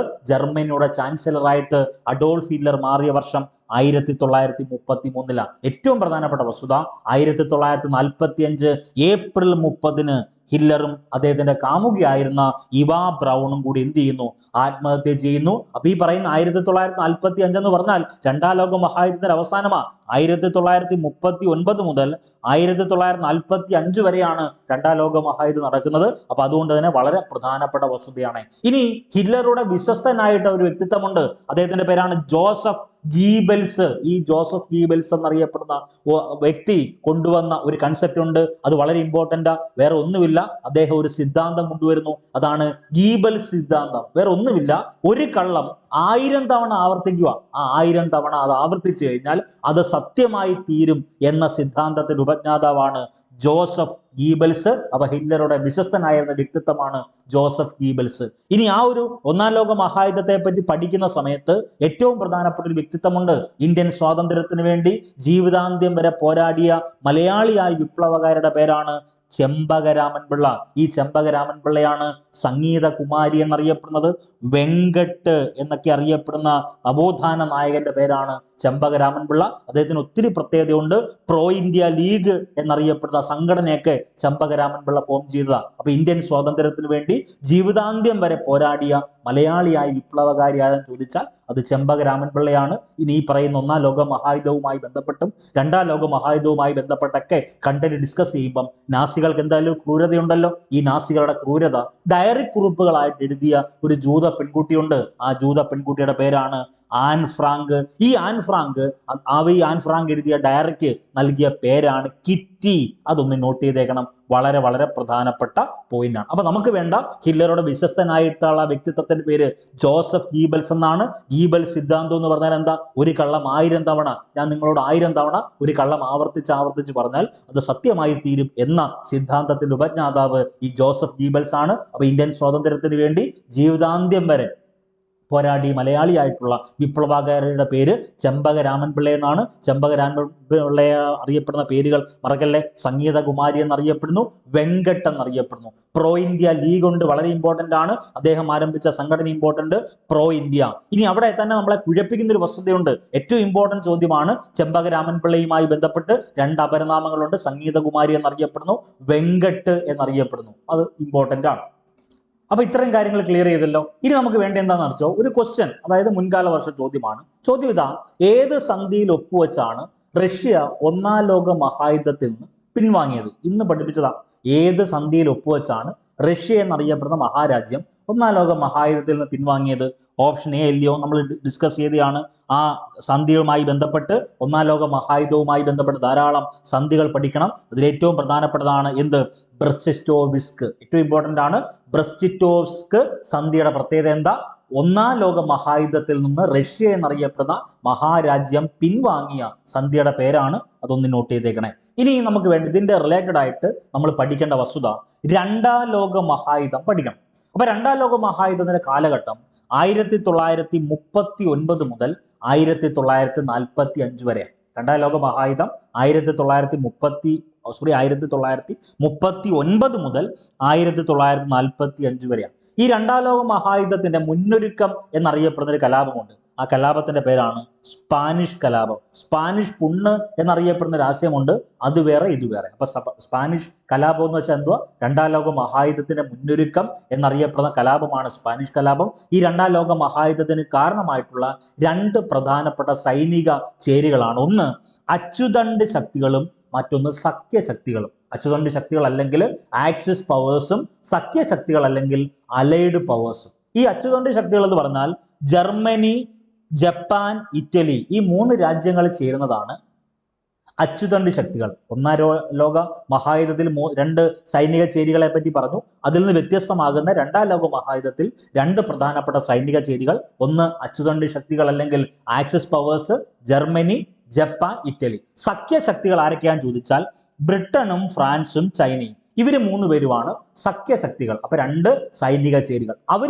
ഇവരും ഈ പറയുന്ന അച്ചുതണ്ട് ശക്തികൾ എന്നറിയപ്പെടുന്ന ജർമ്മനിയും ജപ്പാനും ഇറ്റലിയും, സഖ്യശക്തികൾ എന്നറിയപ്പെടുന്ന ബ്രിട്ടൻ, ഫ്രാൻസ്, ചൈന എന്നിവർ തമ്മിൽ ഒരു പ്രധാനപ്പെട്ട സൈനിക ചേരികൾ ഉണ്ടാക്കുമല്ലോ, 2 സൈഡായിട്ട്. ആ സൈഡിൽ നിന്ന് ഈ പറയുന്ന ഇവര് പരസ്പരം അങ്ങോട്ടും ഇങ്ങോട്ടും എന്ത് ചെയ്യുന്നു? ഓരോ യുദ്ധത്തിൽ ഏർപ്പെടുന്നു. അങ്ങനെ രണ്ടാം ലോക മഹായുദ്ധത്തിന്റെ ഏറ്റവും പ്രധാനപ്പെട്ട ഓരോരോ ഘടകങ്ങളിലേക്ക് ചെല്ലുക. ഇനി ആദ്യം നമ്മൾ പറഞ്ഞേക്കുന്നത് കപട യുദ്ധം എന്നറിയപ്പെടുന്ന ഒരു ഏരിയ ഉണ്ട്. അതായത് SCERT സ്കൂൾ ടെക്സ്റ്റിൽ വളരെ ഇമ്പോർട്ടന്റ് ആയിട്ട് കൊടുത്തേക്കുന്ന ഒരു കൺസെപ്റ്റ് ആണ് കപട യുദ്ധം. വേറെ ഒന്നുമില്ല. രണ്ടാം ലോക മഹായുദ്ധം 1939 നടന്നേ. 1939 സെപ്റ്റംബർ മുതൽ 1940 ഏപ്രിൽ വരെയുള്ള കാലഘട്ടത്തിൽ ഈ പറയുന്ന രാജ്യങ്ങളിൽ ഒന്നും തന്നെ ശക്തമായ യുദ്ധങ്ങൾ നടന്നിട്ടില്ല. ഈ ശക്തമായ യുദ്ധങ്ങൾ നടക്കാത്ത ഈ കാലഘട്ടത്തെ അറിയപ്പെടുന്ന പേരാണ് കപട യുദ്ധം എന്നറിയപ്പെടുന്നത്. ഇനി ഒരു ഉടമ്പടിയെ പറ്റി ഒന്ന് നോട്ട് ചെയ്തേക്കണം. മ്യൂണിക് ഉടമ്പടി. എന്താ ഈ മ്യൂണിക് ഉടമ്പടി എന്ന് പറഞ്ഞാൽ വേറെ ഒന്നുമില്ല. ജർമ്മനി, അതെങ്കിൽ ഈ പറയുന്ന അഡോൾഫ് ഹിറ്റ്ലർ സുഡറ്റൻ ലാൻഡ് എന്നറിയപ്പെടുന്ന പ്രദേശത്തിന് ഒരു ഉടമസ്ഥ അവകാശം, അല്ലെങ്കിൽ അത് സുഡറ്റൻ ലാൻഡ് എന്നറിയപ്പെടുന്ന പ്രദേശം ഈ പറയുന്ന ജർമ്മനിയുടെയാണ് എന്ന് പറയും, എന്ന അവകാശം അത് ഉന്നയിക്കും. അതിന്റെ പശ്ചാത്തലത്തിൽ ധാരാളം തർക്കങ്ങൾ ഉണ്ടാവും. 1938 മ്യൂണിക് ഉടമ്പടി ഒപ്പുവെക്കും. ഈ മ്യൂണിക് ഉടമ്പടിയിലൂടെ സുഡറ്റൻ ലാൻഡ് എന്നറിയപ്പെടുന്ന പ്രദേശം ജർമ്മനിക്ക് നൽകാൻ തീരുമാനിക്കുന്നു. അതൊന്ന് നോട്ട് ചെയ്തേക്കണം. 1938 കേസാണ് ഞാൻ ഈ പറഞ്ഞേക്കുന്നത്. ഇനി ഏറ്റവും പ്രധാനപ്പെട്ട ഒരു വസ്തുതയുണ്ട്. ജവഹർലാൽ നെഹ്റു പറഞ്ഞൊരു വാക്യമാണ്, ഇംഗ്ലണ്ടും ഫ്രാൻസും റഷ്യയും ഒന്നിച്ചു നിന്നാൽ നാസികളുടെ ആക്രമണം അവസാനിപ്പിക്കാമെന്ന് ജവഹർലാൽ നെഹ്റു പറഞ്ഞത്. അദ്ദേഹത്തിന്റെ ഒരു ലേഖനമുണ്ട്, യുദ്ധത്തിന്റെ വക്കത്ത് എന്നറിയപ്പെടുന്ന ലേഖനത്തിലാണ് ജവഹർലാൽ നെഹ്റു ഇങ്ങനെ പറയുന്നത്, ഇംഗ്ലണ്ടും ഫ്രാൻസും റഷ്യയും ഒന്നിച്ചു നിന്നാൽ നാസികളുടെ ആക്രമണം അവസാനിപ്പിക്കാം. ഇനി നമുക്ക് വേണ്ടത് ഈ പറയുന്ന ആ ഒരു മേഖലയുമായി ബന്ധപ്പെട്ട ഏറ്റവും ഇമ്പോർട്ടൻ്റ് ആയിട്ടുള്ള ഒരു വസ്തുത ഇതാണ്, മ്യൂണിക് സമ്മേളനത്തിൽ ഏതൊക്കെ രാജ്യങ്ങളാണ് പങ്കെടുക്കുന്നത്. അപ്പൊ എന്താണ് കപട യുദ്ധം എന്ന് നമ്മൾ പറഞ്ഞു, മ്യൂണിക് ഉടമ്പടി എന്താണെന്ന് നമ്മൾ പറഞ്ഞു. ഈ മ്യൂണിക് ഉടമ്പടിയിൽ ഒപ്പുവെച്ച അല്ലെങ്കിൽ ആ സമ്മേളനത്തിൽ ഒപ്പുവെച്ച രാജ്യങ്ങൾ ബ്രിട്ടൻ, ഫ്രാൻസ്, ഇറ്റലി, ജർമ്മനി, ഈ 4 രാജ്യങ്ങളാണ് 1938 മ്യൂണിക് ഉടമ്പടിയിൽ ഒപ്പുവെക്കുന്നത് അല്ലെങ്കിൽ ആ സമ്മേളനത്തിൽ പങ്കെടുക്കുന്നത്. അതൊന്ന് നോട്ട് ചെയ്തേക്കണം. ഇനി 1941 ജൂൺ 22 ഏറ്റവും പ്രധാനപ്പെട്ട ഒരു സംഭവമുണ്ട്. സോവിയറ്റ് യൂണിയനെ ആക്രമിക്കാൻ വേണ്ടി ജർമ്മനി തയ്യാറാക്കിയ പദ്ധതിയുടെ രഹസ്യനാമത്തിന്റെ പേരാണ് ഓപ്പറേഷൻ ബാർബറോസ. ഇതെല്ലാം രണ്ടാം ലോക മഹായുദ്ധത്തിൽ നടക്കുന്നതാ. 1941 ജൂൺ 22 സോവിയറ്റ് യൂണിയൻ എന്നറിയപ്പെടുന്ന USSRനെ ആക്രമിക്കാൻ വേണ്ടി ജർമ്മനി തയ്യാറാക്കിയ പദ്ധതിയുടെ രഹസ്യനാമമാണ് ഓപ്പറേഷൻ ബാർബറോസ. ഇനി ജർമ്മനിയുടെ ബ്രിട്ടൻ ആക്രമണ പദ്ധതിയുണ്ട്. ജർമ്മനി എന്നറിയപ്പെടുന്ന രാജ്യം ബ്രിട്ടനെ ആക്രമിക്കാൻ വേണ്ടി ഒരു പദ്ധതി തയ്യാറാക്കും. ആ പദ്ധതിക്ക് ഹിറ്റ്ലർ നൽകിയ രഹസ്യനാമത്തിന്റെ പേരാണ് ഓപ്പറേഷൻ സീ ലയൺ. അതുകൂടി ഒന്ന് നോട്ട് ചെയ്തേക്കണം. അവിടെയും കഴിഞ്ഞില്ല. 1941 ഡിസംബർ 7 പ്രത്യേകതയുണ്ട്. ജപ്പാന്റെ ഹവായ് ദ്വീപ് ഉണ്ടല്ലോ, ജപ്പാൻ എന്നറിയപ്പെടുന്ന രാജ്യം ഹവായ് ദ്വീപിലെ അമേരിക്കൻ നാവിക കേന്ദ്രമായ പോൾ ഹാർബർ തുറമുഖം ആക്രമിക്കുന്നു. ഈ ആക്രമണത്തിൽ ജപ്പാൻ ആക്രമിച്ച അമേരിക്കയുടെ ഒരു യുദ്ധക്കപ്പലുണ്ട്. ആ യുദ്ധക്കപ്പലിന്റെ പേര് USS അരിസോണയാണ്. അപ്പൊ അരിസോണ തടാകത്തിന് പ്രത്യേകത ഉണ്ട് കേട്ടോ, മറക്കരുത്, വളരെ ഇമ്പോർട്ടൻ്റാ. ലോകത്തിലെ ഏറ്റവും വലിയ ഉൽക്കാ തടാകം എന്നറിയപ്പെടുന്നത് അരിസോണ തടാകം. അരിസോണ തടാകം സ്ഥിതി ചെയ്യുന്നത് അമേരിക്കയിലാണ്. ഇന്ത്യയിൽ ഏറ്റവും വലിയ ഉൽക്കാ തടാകം ഉണ്ടല്ലോ, അത് ലോണാർ അല്ലയോ, മഹാരാഷ്ട്രയിലാണ് ലോണാർ തടാകം സ്ഥിതി ചെയ്യുന്നത്. ഇത് ലോകത്തിലെ ഏറ്റവും വലിയ ഉൽക്കാ തടാകമായ അരിസോണ തടാകം സ്ഥിതി ചെയ്യുന്നത് അമേരിക്കയിലാണ്. അങ്ങനെങ്കിലും ഓർത്തു വെക്ക്. അപ്പൊ 1941 ഡിസംബർ 7 പ്രത്യേകത എന്താ? ജപ്പാൻ ഹവായ് ദ്വീപിലെ, ജപ്പാൻ എന്നറിയപ്പെടുന്ന രാജ്യം അമേരിക്കയുടെ നാവിക കേന്ദ്രമുണ്ട് ഹവായ് ദ്വീപിൽ. ആ ഹവായ് ദ്വീപിലെ അമേരിക്കയുടെ നാവിക കേന്ദ്രമായ പോൾ ഹാർബർ തുറമുഖം ആക്രമിക്കുന്നു. ഈ ആക്രമണത്തിൽ ജപ്പാൻ ആക്രമിച്ച അമേരിക്കയുടെ കപ്പലിന്റെ പേര് ഏതെന്ന് ചോദിച്ചാൽ അത് USS അരിസോണയാണ്. അതൊന്ന് നോട്ട് ചെയ്തേക്കണം. ഇനി നമുക്ക് വേണ്ടത് 1945 ഓഗസ്റ്റ് 14 പ്രത്യേകതയുണ്ട്. 1945 ഓഗസ്റ്റ് 14 പ്രത്യേകത, രണ്ടാം ലോക മഹായുദ്ധത്തിന് അവസാനം ഉണ്ടാവും. ഈ രണ്ടാം ലോക മഹായുദ്ധത്തിൽ ആദ്യം കീഴടങ്ങിയ രാജ്യം ഏതെന്ന് ചോദിച്ചാൽ അത് ഇറ്റലിയാണ്. ലോക നവോത്ഥാനത്തിന്റെ കളിത്തൊട്ടിൽ എന്നറിയപ്പെടുന്ന ഇറ്റലിയാണ് രണ്ടാം ലോക മഹായുദ്ധത്തിൽ ആദ്യം കീഴടങ്ങുന്നത്. അങ്ങനെ ജപ്പാന്റെ പ്രത്യേകതയുണ്ട്. ഈ പറയുന്ന രണ്ടാം ലോക മഹായുദ്ധത്തിൽ ജപ്പാൻ ഔദ്യോഗികമായിട്ട് പരാജയം സമ്മതിക്കുന്നുണ്ട്. അവിടെ നമുക്ക് വേണ്ടത് രണ്ടാം ലോക മഹായുദ്ധത്തിൽ ഈ ഇറ്റലിയെ കീഴടങ്ങുക. പക്ഷെ ജപ്പാൻ എന്തു ചെയ്യുക? 1945 സെപ്റ്റംബർ 2 ഔദ്യോഗികമായിട്ട് പരാജയം സമ്മതിക്കുക. ഇനി രണ്ടാം ലോക മഹായുദ്ധത്തിൽ പിടിക്കപ്പെട്ട നാസി നേതാക്കളുണ്ട്. ഈ നാസി നേതാക്കളെ എവിടെയാണ് വിസ്തരിച്ചത് എന്ന് ചോദിച്ചിട്ടുണ്ട്. അത് ന്യൂറാംബർഗ് എന്നറിയപ്പെടുന്ന സ്ഥലത്ത് വെച്ചാണ് രണ്ടാം ലോക മഹായുദ്ധത്തിൽ പിടിക്കപ്പെട്ട നാസി നേതാക്കളെ വിസ്തരിച്ച സ്ഥലം ന്യൂറാംബർഗാണ്. ജനാധിപത്യത്തിന്റെ ആയുധപുര എന്നറിയപ്പെടുന്ന രാജ്യം ഏതെന്ന് ചോദിച്ചാൽ അത് അമേരിക്ക. ജനാധിപത്യത്തിന്റെ കളിത്തൊട്ടിൽ എന്നറിയപ്പെടുന്നത് അത് ഗ്രീസാണ്. ജനാധിപത്യത്തിന്റെ ആയുധപുര എന്നറിയപ്പെടുന്ന രാജ്യം അമേരിക്ക. അമേരിക്കൻ പതാകയിലെ നക്ഷത്രങ്ങളുടെ എണ്ണം 50 സ്റ്റേറ്റുകളെ റെപ്രസെന്റ് ചെയ്യുന്നു. അമേരിക്കയുടെ നിലവിലെ പ്രസിഡന്റ് ഡൊണാൾഡ് ട്രംപ് ആണ്. അതൊക്കെ ഒന്ന് നോട്ട് ചെയ്തേക്കണം. ഇനി ഈ പറഞ്ഞ ഒന്നാം ലോക മഹായുദ്ധത്തിന് ശേഷം ലോകത്തിലെ മുഴുവൻ രാജ്യങ്ങളുടെയും സമാധാനത്തിന് വേണ്ടി, ലോകത്തിലെ മുഴുവൻ ജനങ്ങളുടെയും സമാധാനത്തിന് വേണ്ടി ഐക്യരാഷ്ട്ര സംഘടന നിലവിൽ വന്നേന്ന അത് 1945 ഒക്ടോബർ 24. അപ്പൊ നിങ്ങൾ മനസ്സിലാക്കണം, ഒന്നാം ലോക മഹായുദ്ധത്തിന് ശേഷം സർവ്വരാജ്യ സഖ്യം എന്നറിയപ്പെടുന്ന ലീഗ് ഓഫ് നേഷൻ നിലവിൽ വരും. അത് ഫെയില്യൂർ ആവും. തന്നെ അതിനുശേഷം ഇതിന്റെ തുടർച്ചയെന്ന രീതിയിൽ രണ്ടാം ലോക മഹായുദ്ധത്തിന് ശേഷം ലോക സമാധാനത്തിന് വേണ്ടി ഐക്യരാഷ്ട്ര സംഘടന നിലവിൽ വരും. 1945 ഒക്ടോബർ 24 ഐക്യരാഷ്ട്ര സംഘടന നിലവിൽ വരുന്നത്. അതൊന്ന് നോട്ട് ചെയ്തേക്കണം. ഇനി ഈ പറഞ്ഞ രണ്ടാം ലോക മഹായുദ്ധത്തിന്റെ പശ്ചാത്തലത്തിൽ പൈതൃക നഗരമായി പ്രഖ്യാപിച്ച നഗരമുണ്ട്. അത് അമേരിക്കയിലെ വിൽമിംഗ്ടൺ ആണ്. രണ്ടാം ലോക മഹായുദ്ധ പൈതൃക നഗരമായി പ്രഖ്യാപിക്കുന്നത്. ഗൂർണിക്ക എന്നറിയപ്പെടുന്ന ചിത്രം വരച്ച ആരും ചോദിച്ചാൽ അത് പിക്കാസോയാണ്. ഗൂർണിക്ക എന്നറിയപ്പെടുന്ന ചിത്രം വരച്ചത് പിക്കാസോ. മണി മുഴങ്ങുന്നത് ആർക്ക് വേണ്ടി എന്ന നോവൽ എഴുതിയത് ഏണസ്റ്റ് ഹെമിംഗ്വേ ആണ്. അതൊന്ന് നോട്ട് ചെയ്തേക്കണം. ഇനി നമുക്ക് വേണ്ടത് രണ്ടാം ലോക മഹായുദ്ധ സമയത്ത് ഓരോ പ്രധാനപ്പെട്ട രാജ്യങ്ങളുടെ ഭരണാധികാരികളെ ഒന്ന് നോട്ട് ചെയ്തേക്കണം. രണ്ടാം ലോക മഹായുദ്ധ കാലഘട്ടം 1939 മുതൽ 1945 വരെയാണല്ലോ. അതുകൊണ്ട് തന്നെ രണ്ടാം ലോക മഹായുദ്ധ കാലത്ത് അമേരിക്കൻ പ്രസിഡന്റുമാർ രണ്ടുപേരാ. ഒന്ന് ഫ്രാങ്ക്ലിൻ ഡി റൂസ്വെൽറ്റും ഹാരി എസ് ട്രൂമാനും. ഈ ഹാരി എസ് ട്രൂമാൻ ആണ് ട്രൂമാൻ സിദ്ധാന്തത്തിന്റെ ഉപജ്ഞാതാവ്. അപ്പൊ ട്രൂമാൻ സിദ്ധാന്തം ഏത് രാജ്യത്താണ് നടപ്പിലാക്കിയത്? അത് അമേരിക്കയിലാണ് നടപ്പിലാക്കിയത്. അമേരിക്കൻ പ്രസിഡന്റുമാരാണ്. രണ്ടാം ലോക മഹായുദ്ധ കാലത്തെ അമേരിക്കൻ പ്രസിഡന്റുമാർ ആരൊക്കെയാണെന്ന് ചോദിച്ചാൽ അത് ഫ്രാങ്ക്ലിൻ ഡി റൂസ്വെൽറ്റും ഹാരി എസ് ട്രൂമാനും. ഇനി രണ്ടാം ലോക മഹായുദ്ധ കാലത്തെ ബ്രിട്ടീഷ് പ്രധാനമന്ത്രിമാർ ആരൊക്കെയാണെന്ന് ചോദിച്ചാൽ ഒന്ന് നെവിൽ ചേംബർലൈനും വിൻസ്റ്റൺ ചർച്ചിലുമാണ്. രണ്ടാം ലോക മഹായുദ്ധ കാലത്ത് ജപ്പാൻ പ്രധാനമന്ത്രി ആരും ചോദിച്ചാൽ അത് ടോജോയാണ്. രണ്ടാം ലോക മഹായുദ്ധ കാലത്ത് റഷ്യയുടെ പ്രസിഡന്റ് ആരും ചോദിച്ചാൽ അത് സ്റ്റാലിനാണ്. ഇനി രണ്ടാം ലോക മഹായുദ്ധ കാലത്ത് ജപ്പാനിൽ അണുബോംബ് പ്രയോഗിച്ച സമയത്ത് അമേരിക്കയുടെ പ്രസിഡന്റ് ഉണ്ട്. രണ്ടാം ലോക മഹായുദ്ധ സമയത്ത് ജപ്പാനിലെ ഹിരോഷിമയിലും നാഗാസാക്കിയിലും അണുബോംബ് പ്രയോഗിക്കുന്നത്. ആ സമയത്ത് അമേരിക്കയുടെ പ്രസിഡന്റ് അത് ഹാരി എസ് ട്രൂമാൻ ആണ്. അതൊന്ന് നോട്ട് ചെയ്തേക്കണം. അതായത് 1945 സമയത്ത് അതിന്റെ ഡേറ്റ് ഉൾപ്പെടെ നമ്മൾ അപ്ഡേറ്റ് ചെയ്ത് പറയും. ഇത് നമുക്ക് വേണ്ട പ്രധാനപ്പെട്ട കൺസെപ്റ്റ്. ലോകത്തിൽ ആദ്യമായി അണുബോംബ് ഉപയോഗിക്കുന്നത് രണ്ടാം ലോക മഹായുദ്ധത്തിലാണെന്ന് നിങ്ങൾക്ക് എല്ലാവർക്കും അറിയാം. രണ്ട് അണുബോംബ് വർഷണം നടക്കുന്നുണ്ട്. ഒന്ന് ഹിരോഷിമയിലും മറ്റൊന്ന് നാഗസാക്കിയിലും. ഹിരോഷിമയിൽ നടക്കുന്നത് 1945 ഓഗസ്റ്റ് 6 ഹിരോഷിമയിൽ അണുബോംബ് വർഷിക്കുന്നത്. ഹിരോഷിമ ദിനമെന്ന അത് ഓഗസ്റ്റ് 6 ലിറ്റിൽ ബോയ് എന്ന യുറേനിയം ബോംബാണ് ഹിരോഷിമയിൽ ഇടുന്നത്. അതൊന്ന് നോട്ട് ചെയ്തേക്കുക. ഈ യുറേനിയം ബോംബ് അല്ലെങ്കിൽ ലിറ്റിൽ ബോയ് എന്ന ബോംബ് വർഷിച്ച യുദ്ധവിമാനം ഏതെന്ന് ചോദിച്ചാൽ അത് എനോലാ ബി 29. അതിനൊരു വൈമാനികനുണ്ടല്ലോ, പോൾ ഡബ്ല്യു ടിബറ്റ്സ് ആണ് ഹിരോഷിമയിൽ ബോംബ് വർഷിച്ച സമയത്തെ വൈമാനികൻ. ആ വിമാനം ഓട്ടിച്ചിരുന്നത്. അതൊന്ന് നോട്ട് ചെയ്തേക്കണം. ഇനി നാഗസാക്കിയിൽ 1945 ഓഗസ്റ്റ് 9 നാഗസാക്കി നാഗം 1945 ഓഗസ്റ്റ് 9 നാഗസാക്കി ദിനം എന്നാണ് ചോദിച്ചാൽ അത് ഓഗസ്റ്റ് 9. ഫാറ്റ്മാൻ എന്ന പ്ലൂട്ടോണിയം ബോംബാണ് നാഗസാക്കിയിൽ വർഷിക്കുന്നത്. വിമാനം ബോക്സ് കാർ ആണ്. Box car. ദെൻ വൈമാനികന്റെ പേര് ചാൾസ് ഡബ്ല്യു സീനി ആണ്. ഒന്ന് നോട്ട് ചെയ്തേക്കണേ. ഇനി അതിനോടൊപ്പം തന്നെ പഠിക്കേണ്ട വസ്തുത ജർമ്മൻ വിഭജനം ഒന്ന് നോട്ട് ചെയ്തേക്കണം. ജർമ്മനിയെ വിഭജിക്കാൻ തീരുമാനിച്ച സമ്മേളനമാണ് യാൾട്ട കോൺഫറൻസ് അല്ലെങ്കിൽ യാൾട്ട സമ്മേളനം. ജർമ്മനി എന്നറിയപ്പെടുന്ന മഹാരാജ്യം, അതായത് പശ്ചിമ ജർമ്മനിയും പൂർവ്വ ജർമ്മനിയും ഉണ്ട്. ആ ജർമ്മനിയെ ആദ്യമായിട്ട് രണ്ടായിട്ട് സ്പ്ലിറ്റ് ചെയ്യുക. ജർമ്മനിയെ വിഭജിക്കാൻ തീരുമാനിച്ച സമ്മേളനം അത് യാൾട്ട സമ്മേളനമാണ്.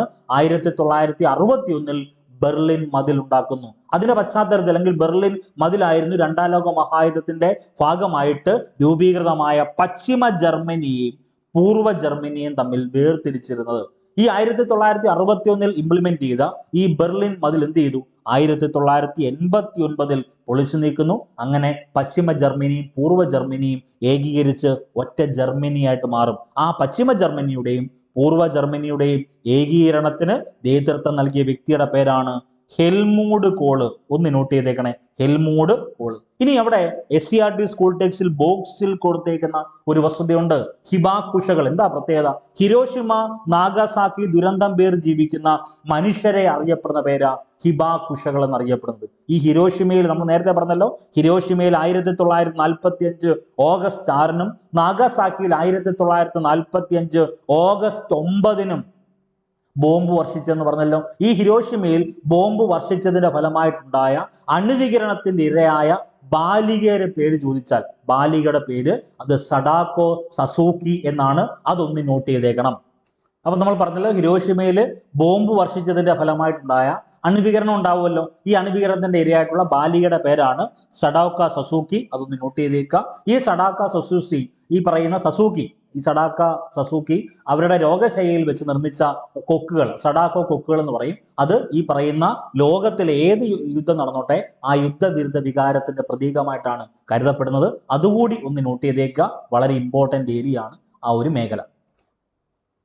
അപ്പൊ രണ്ടാം ലോക മഹായുദ്ധം അവസാനിച്ചു. അതിനുശേഷം ശീതസമരം എന്നറിയപ്പെടുന്ന കൺസെപ്റ്റ് വരും. എന്താണ് ഈ ശീതസമരം എന്ന് പറഞ്ഞാൽ? നമുക്കറിയാം, രണ്ടാം ലോക മഹായുദ്ധത്തിന് ശേഷം രണ്ട് പ്രമുഖ രാജ്യങ്ങൾ, അല്ലെങ്കിൽ ഈ പറഞ്ഞ രണ്ട് പ്രധാനപ്പെട്ട ചേരിയാണ് ഉണ്ടായത്. ഒന്ന്, മുതലാളിത്ത രാജ്യത്തിന്റെ ഒരു പ്രതീകമായിട്ടുള്ള അമേരിക്കയും സോഷ്യലിസ്റ്റ് ചിന്താധാരയായിട്ടുള്ള സോവിയറ്റ് യൂണിയനുമാണ് ഈ രണ്ട് ചേരിയായിട്ട് തിരിയുന്നത്. അപ്പൊ ഇവിടെ പരസ്പരം ശത്രുത പുലർത്തിയ രണ്ട് ചേരികൾ തമ്മിലുണ്ടായ ആശയപരമായിട്ടുള്ള എല്ലാ സംഘർഷങ്ങളെയും നയതന്ത്രങ്ങളെ അറിയപ്പെടുന്ന പേരാണ് ശീതസമരം, അല്ലെങ്കിൽ കോൾഡ് വാർ എന്ന പേരിൽ അറിയപ്പെടുന്നത്.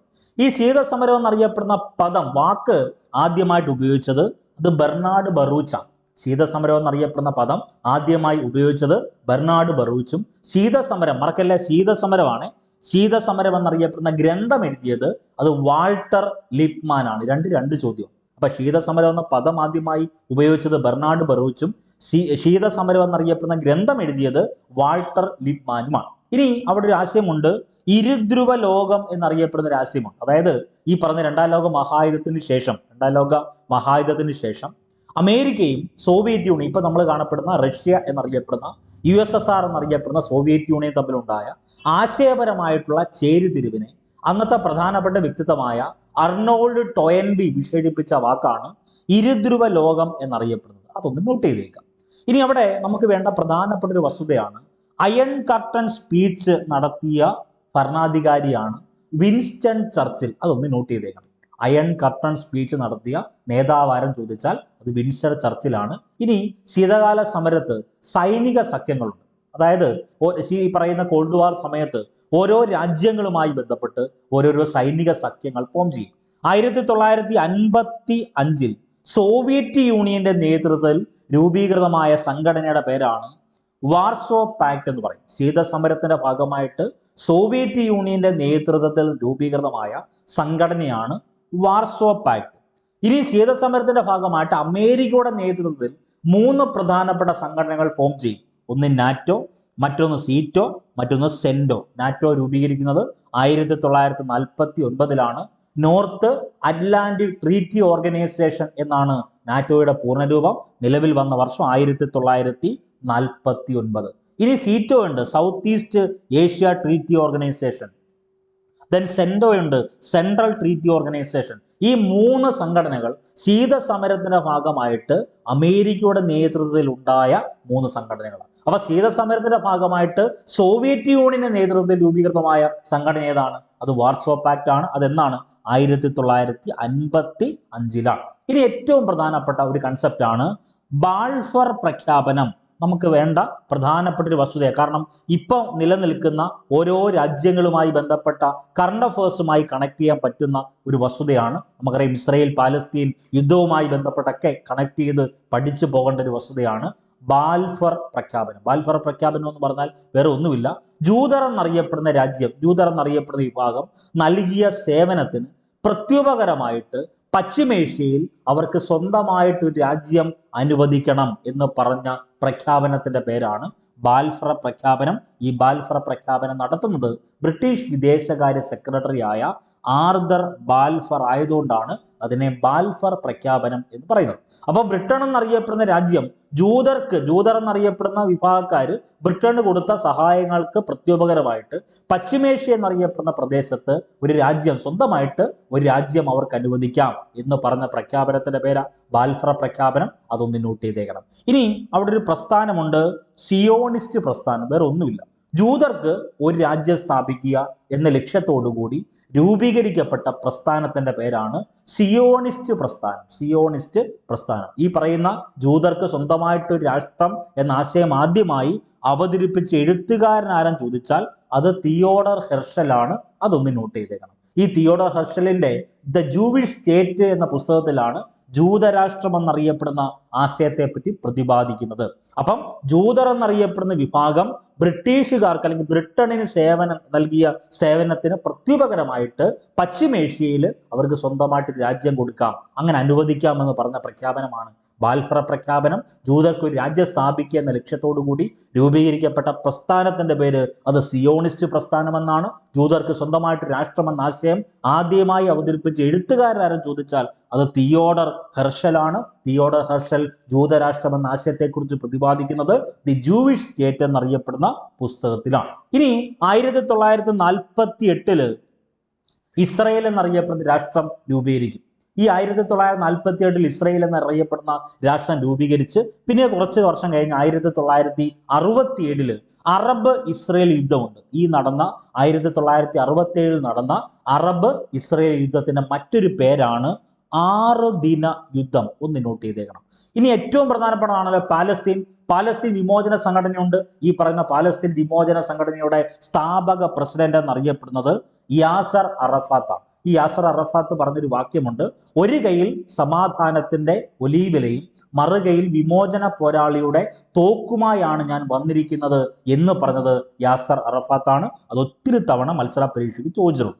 ഇനി ഏറ്റവും പ്രധാനപ്പെട്ട ഒരു കരാറുണ്ട്, ഓസ്ലോ കരാർ. അതായത് പാലസ്തീൻ എന്നറിയപ്പെടുന്ന രാജ്യത്തെ ഒരു സ്വതന്ത്ര രാഷ്ട്രമാക്കാൻ ഇസ്രയേൽ അംഗീകാരം നൽകിക്കൊണ്ട് 1993 അമേരിക്കയുടെ മധ്യസ്ഥതയിൽ ഒപ്പുവെച്ച കരാറിന്റെ പേരാണ് ഓസ്ലോ കരാർ. അപ്പോൾ ഓർത്തു വെക്കണം, പാലസ്തീൻ എന്നറിയപ്പെടുന്ന രാജ്യത്തെ ഒരു സ്വതന്ത്ര രാഷ്ട്രമാക്കാൻ ഇസ്രയേൽ അംഗീകാരം നൽകിക്കൊണ്ട് 1993 അമേരിക്കയുടെ മധ്യസ്ഥതയിൽ ഒപ്പുവെച്ച കരാറിന്റെ പേര് ഓസ്ലോ കരാർ എന്നാണ്. അതൊന്ന് നോട്ട് ചെയ്തേക്കണം. അപ്പൊ ആ ഒരു മേഖല കവറായി. ഇനി നമുക്ക് വേണ്ട പ്രധാനപ്പെട്ട മേഖല, ഇതിനകത്തുനിന്ന് 2-3 തവണ ചോദ്യം വന്നിട്ടുണ്ട്. സോവിയറ്റ് യൂണിയൻ എന്നറിയപ്പെടുന്ന USSR എന്നറിയപ്പെടുന്ന ഇപ്പോഴത്തെ റഷ്യ, ഈ റഷ്യയിൽ നിന്നാണ് അല്ലെങ്കിൽ സോവിയറ്റ് യൂണിയനിൽ നിന്നാണ് ഇന്ത്യ എന്നറിയപ്പെടുന്ന മഹാരാജ്യം പ്ലാനിങ്, ആസൂത്രണം എന്നറിയപ്പെടുന്ന ആശയം കടമെടുത്തിട്ടുള്ളത്. 1977 മുതൽ 1982 വരെ റഷ്യയുടെ രാഷ്ട്ര തലവനായിരുന്ന വ്യക്തിത്വമാണ് ലിയോണിഡ് ബ്രഷ്നോവ്. ലിയോണിഡ് ബ്രഷ്നേവാണ് രാഷ്ട്രത്തലവൻ 1977 മുതൽ 1982 വരെ. ഇനി ഈ പറയുന്ന ലിയോണിഡ് ബ്രഷ്നേവിന്റെ മരണത്തെ തുടർന്ന് യൂറി ആൻഡ്രോപോവ് എന്നറിയപ്പെടുന്ന ഭരണാധികാരി അധികാരത്തിൽ വരും. 1985 മിഖായേൽ ഗോർബച്ചേവ് എന്നറിയപ്പെടുന്ന ഭരണാധികാരി സോവിയറ്റ് യൂണിയനിൽ അധികാരത്തിലെത്തി.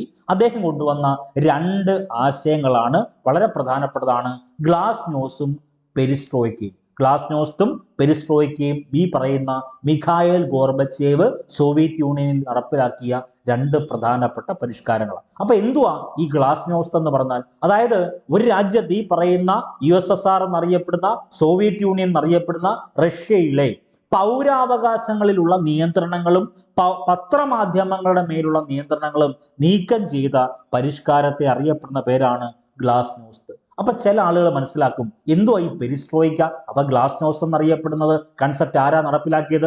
Mikhail Gorbachev. ഇവിടെ നടപ്പിലാക്കിയത് USSR നടപ്പിലാക്കി. ഈ പറയുന്ന പെരിസ്ട്രോയിക്ക എന്ന് പറഞ്ഞാൽ സോവിയറ്റ് യൂണിയൻ എന്നറിയപ്പെടുന്ന USSR എന്നറിയപ്പെടുന്ന രാജ്യത്തിന്റെ സമ്പദ്ഘടന റീസ്ട്രക്ചർ ചെയ്യുക, പുനഃസംഘടിപ്പിക്കുന്നതിന് വേണ്ടി മിഖായേൽ ഗോർബച്ചേവ് നടപ്പിലാക്കിയ മറ്റൊരു പരിഷ്കാരത്തെയാണ് പെരിസ്ട്രോയിക്ക എന്നറിയപ്പെടുന്നത്. അപ്പം ഗ്ലാസ്നോസ്തും പെരിസ്ട്രോയിക്കയും ആരാ കൊണ്ടുവന്നത്?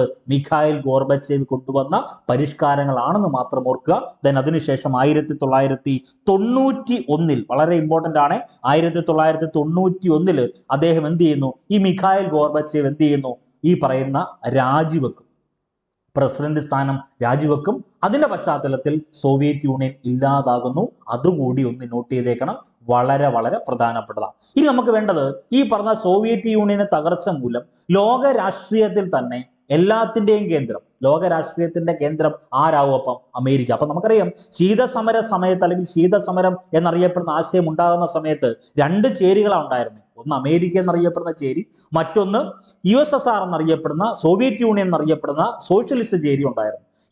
ഈ പറയുന്ന USSR എന്നറിയപ്പെടുന്ന സോവിയറ്റ് യൂണിയൻ ഇല്ലാണ്ടാവുമ്പം ലോക രാഷ്ട്രത്തിന്റെ അല്ലെങ്കിൽ ഈ പറയുന്ന ലോകത്തിലെ മുഴുവൻ രാഷ്ട്രങ്ങളുടെ ഒരു കേന്ദ്രം എന്നറിയപ്പെടുന്ന ആരായിട്ട് മാറും?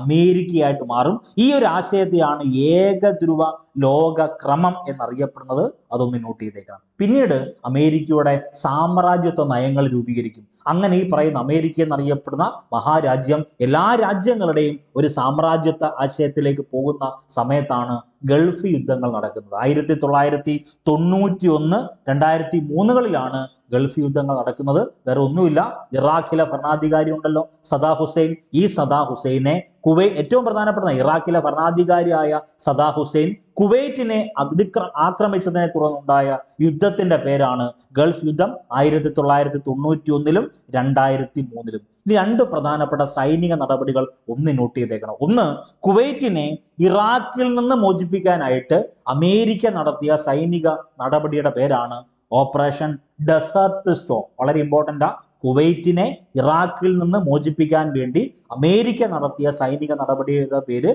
ഓപ്പറേഷൻ ഡെസേർട്ട് സ്റ്റോം എന്നും, ഇനി ഏറ്റവും പ്രധാനപ്പെട്ട ഓപ്പറേഷൻ ഡെസേർട്ട് ഫോക്സ് ഉണ്ട്.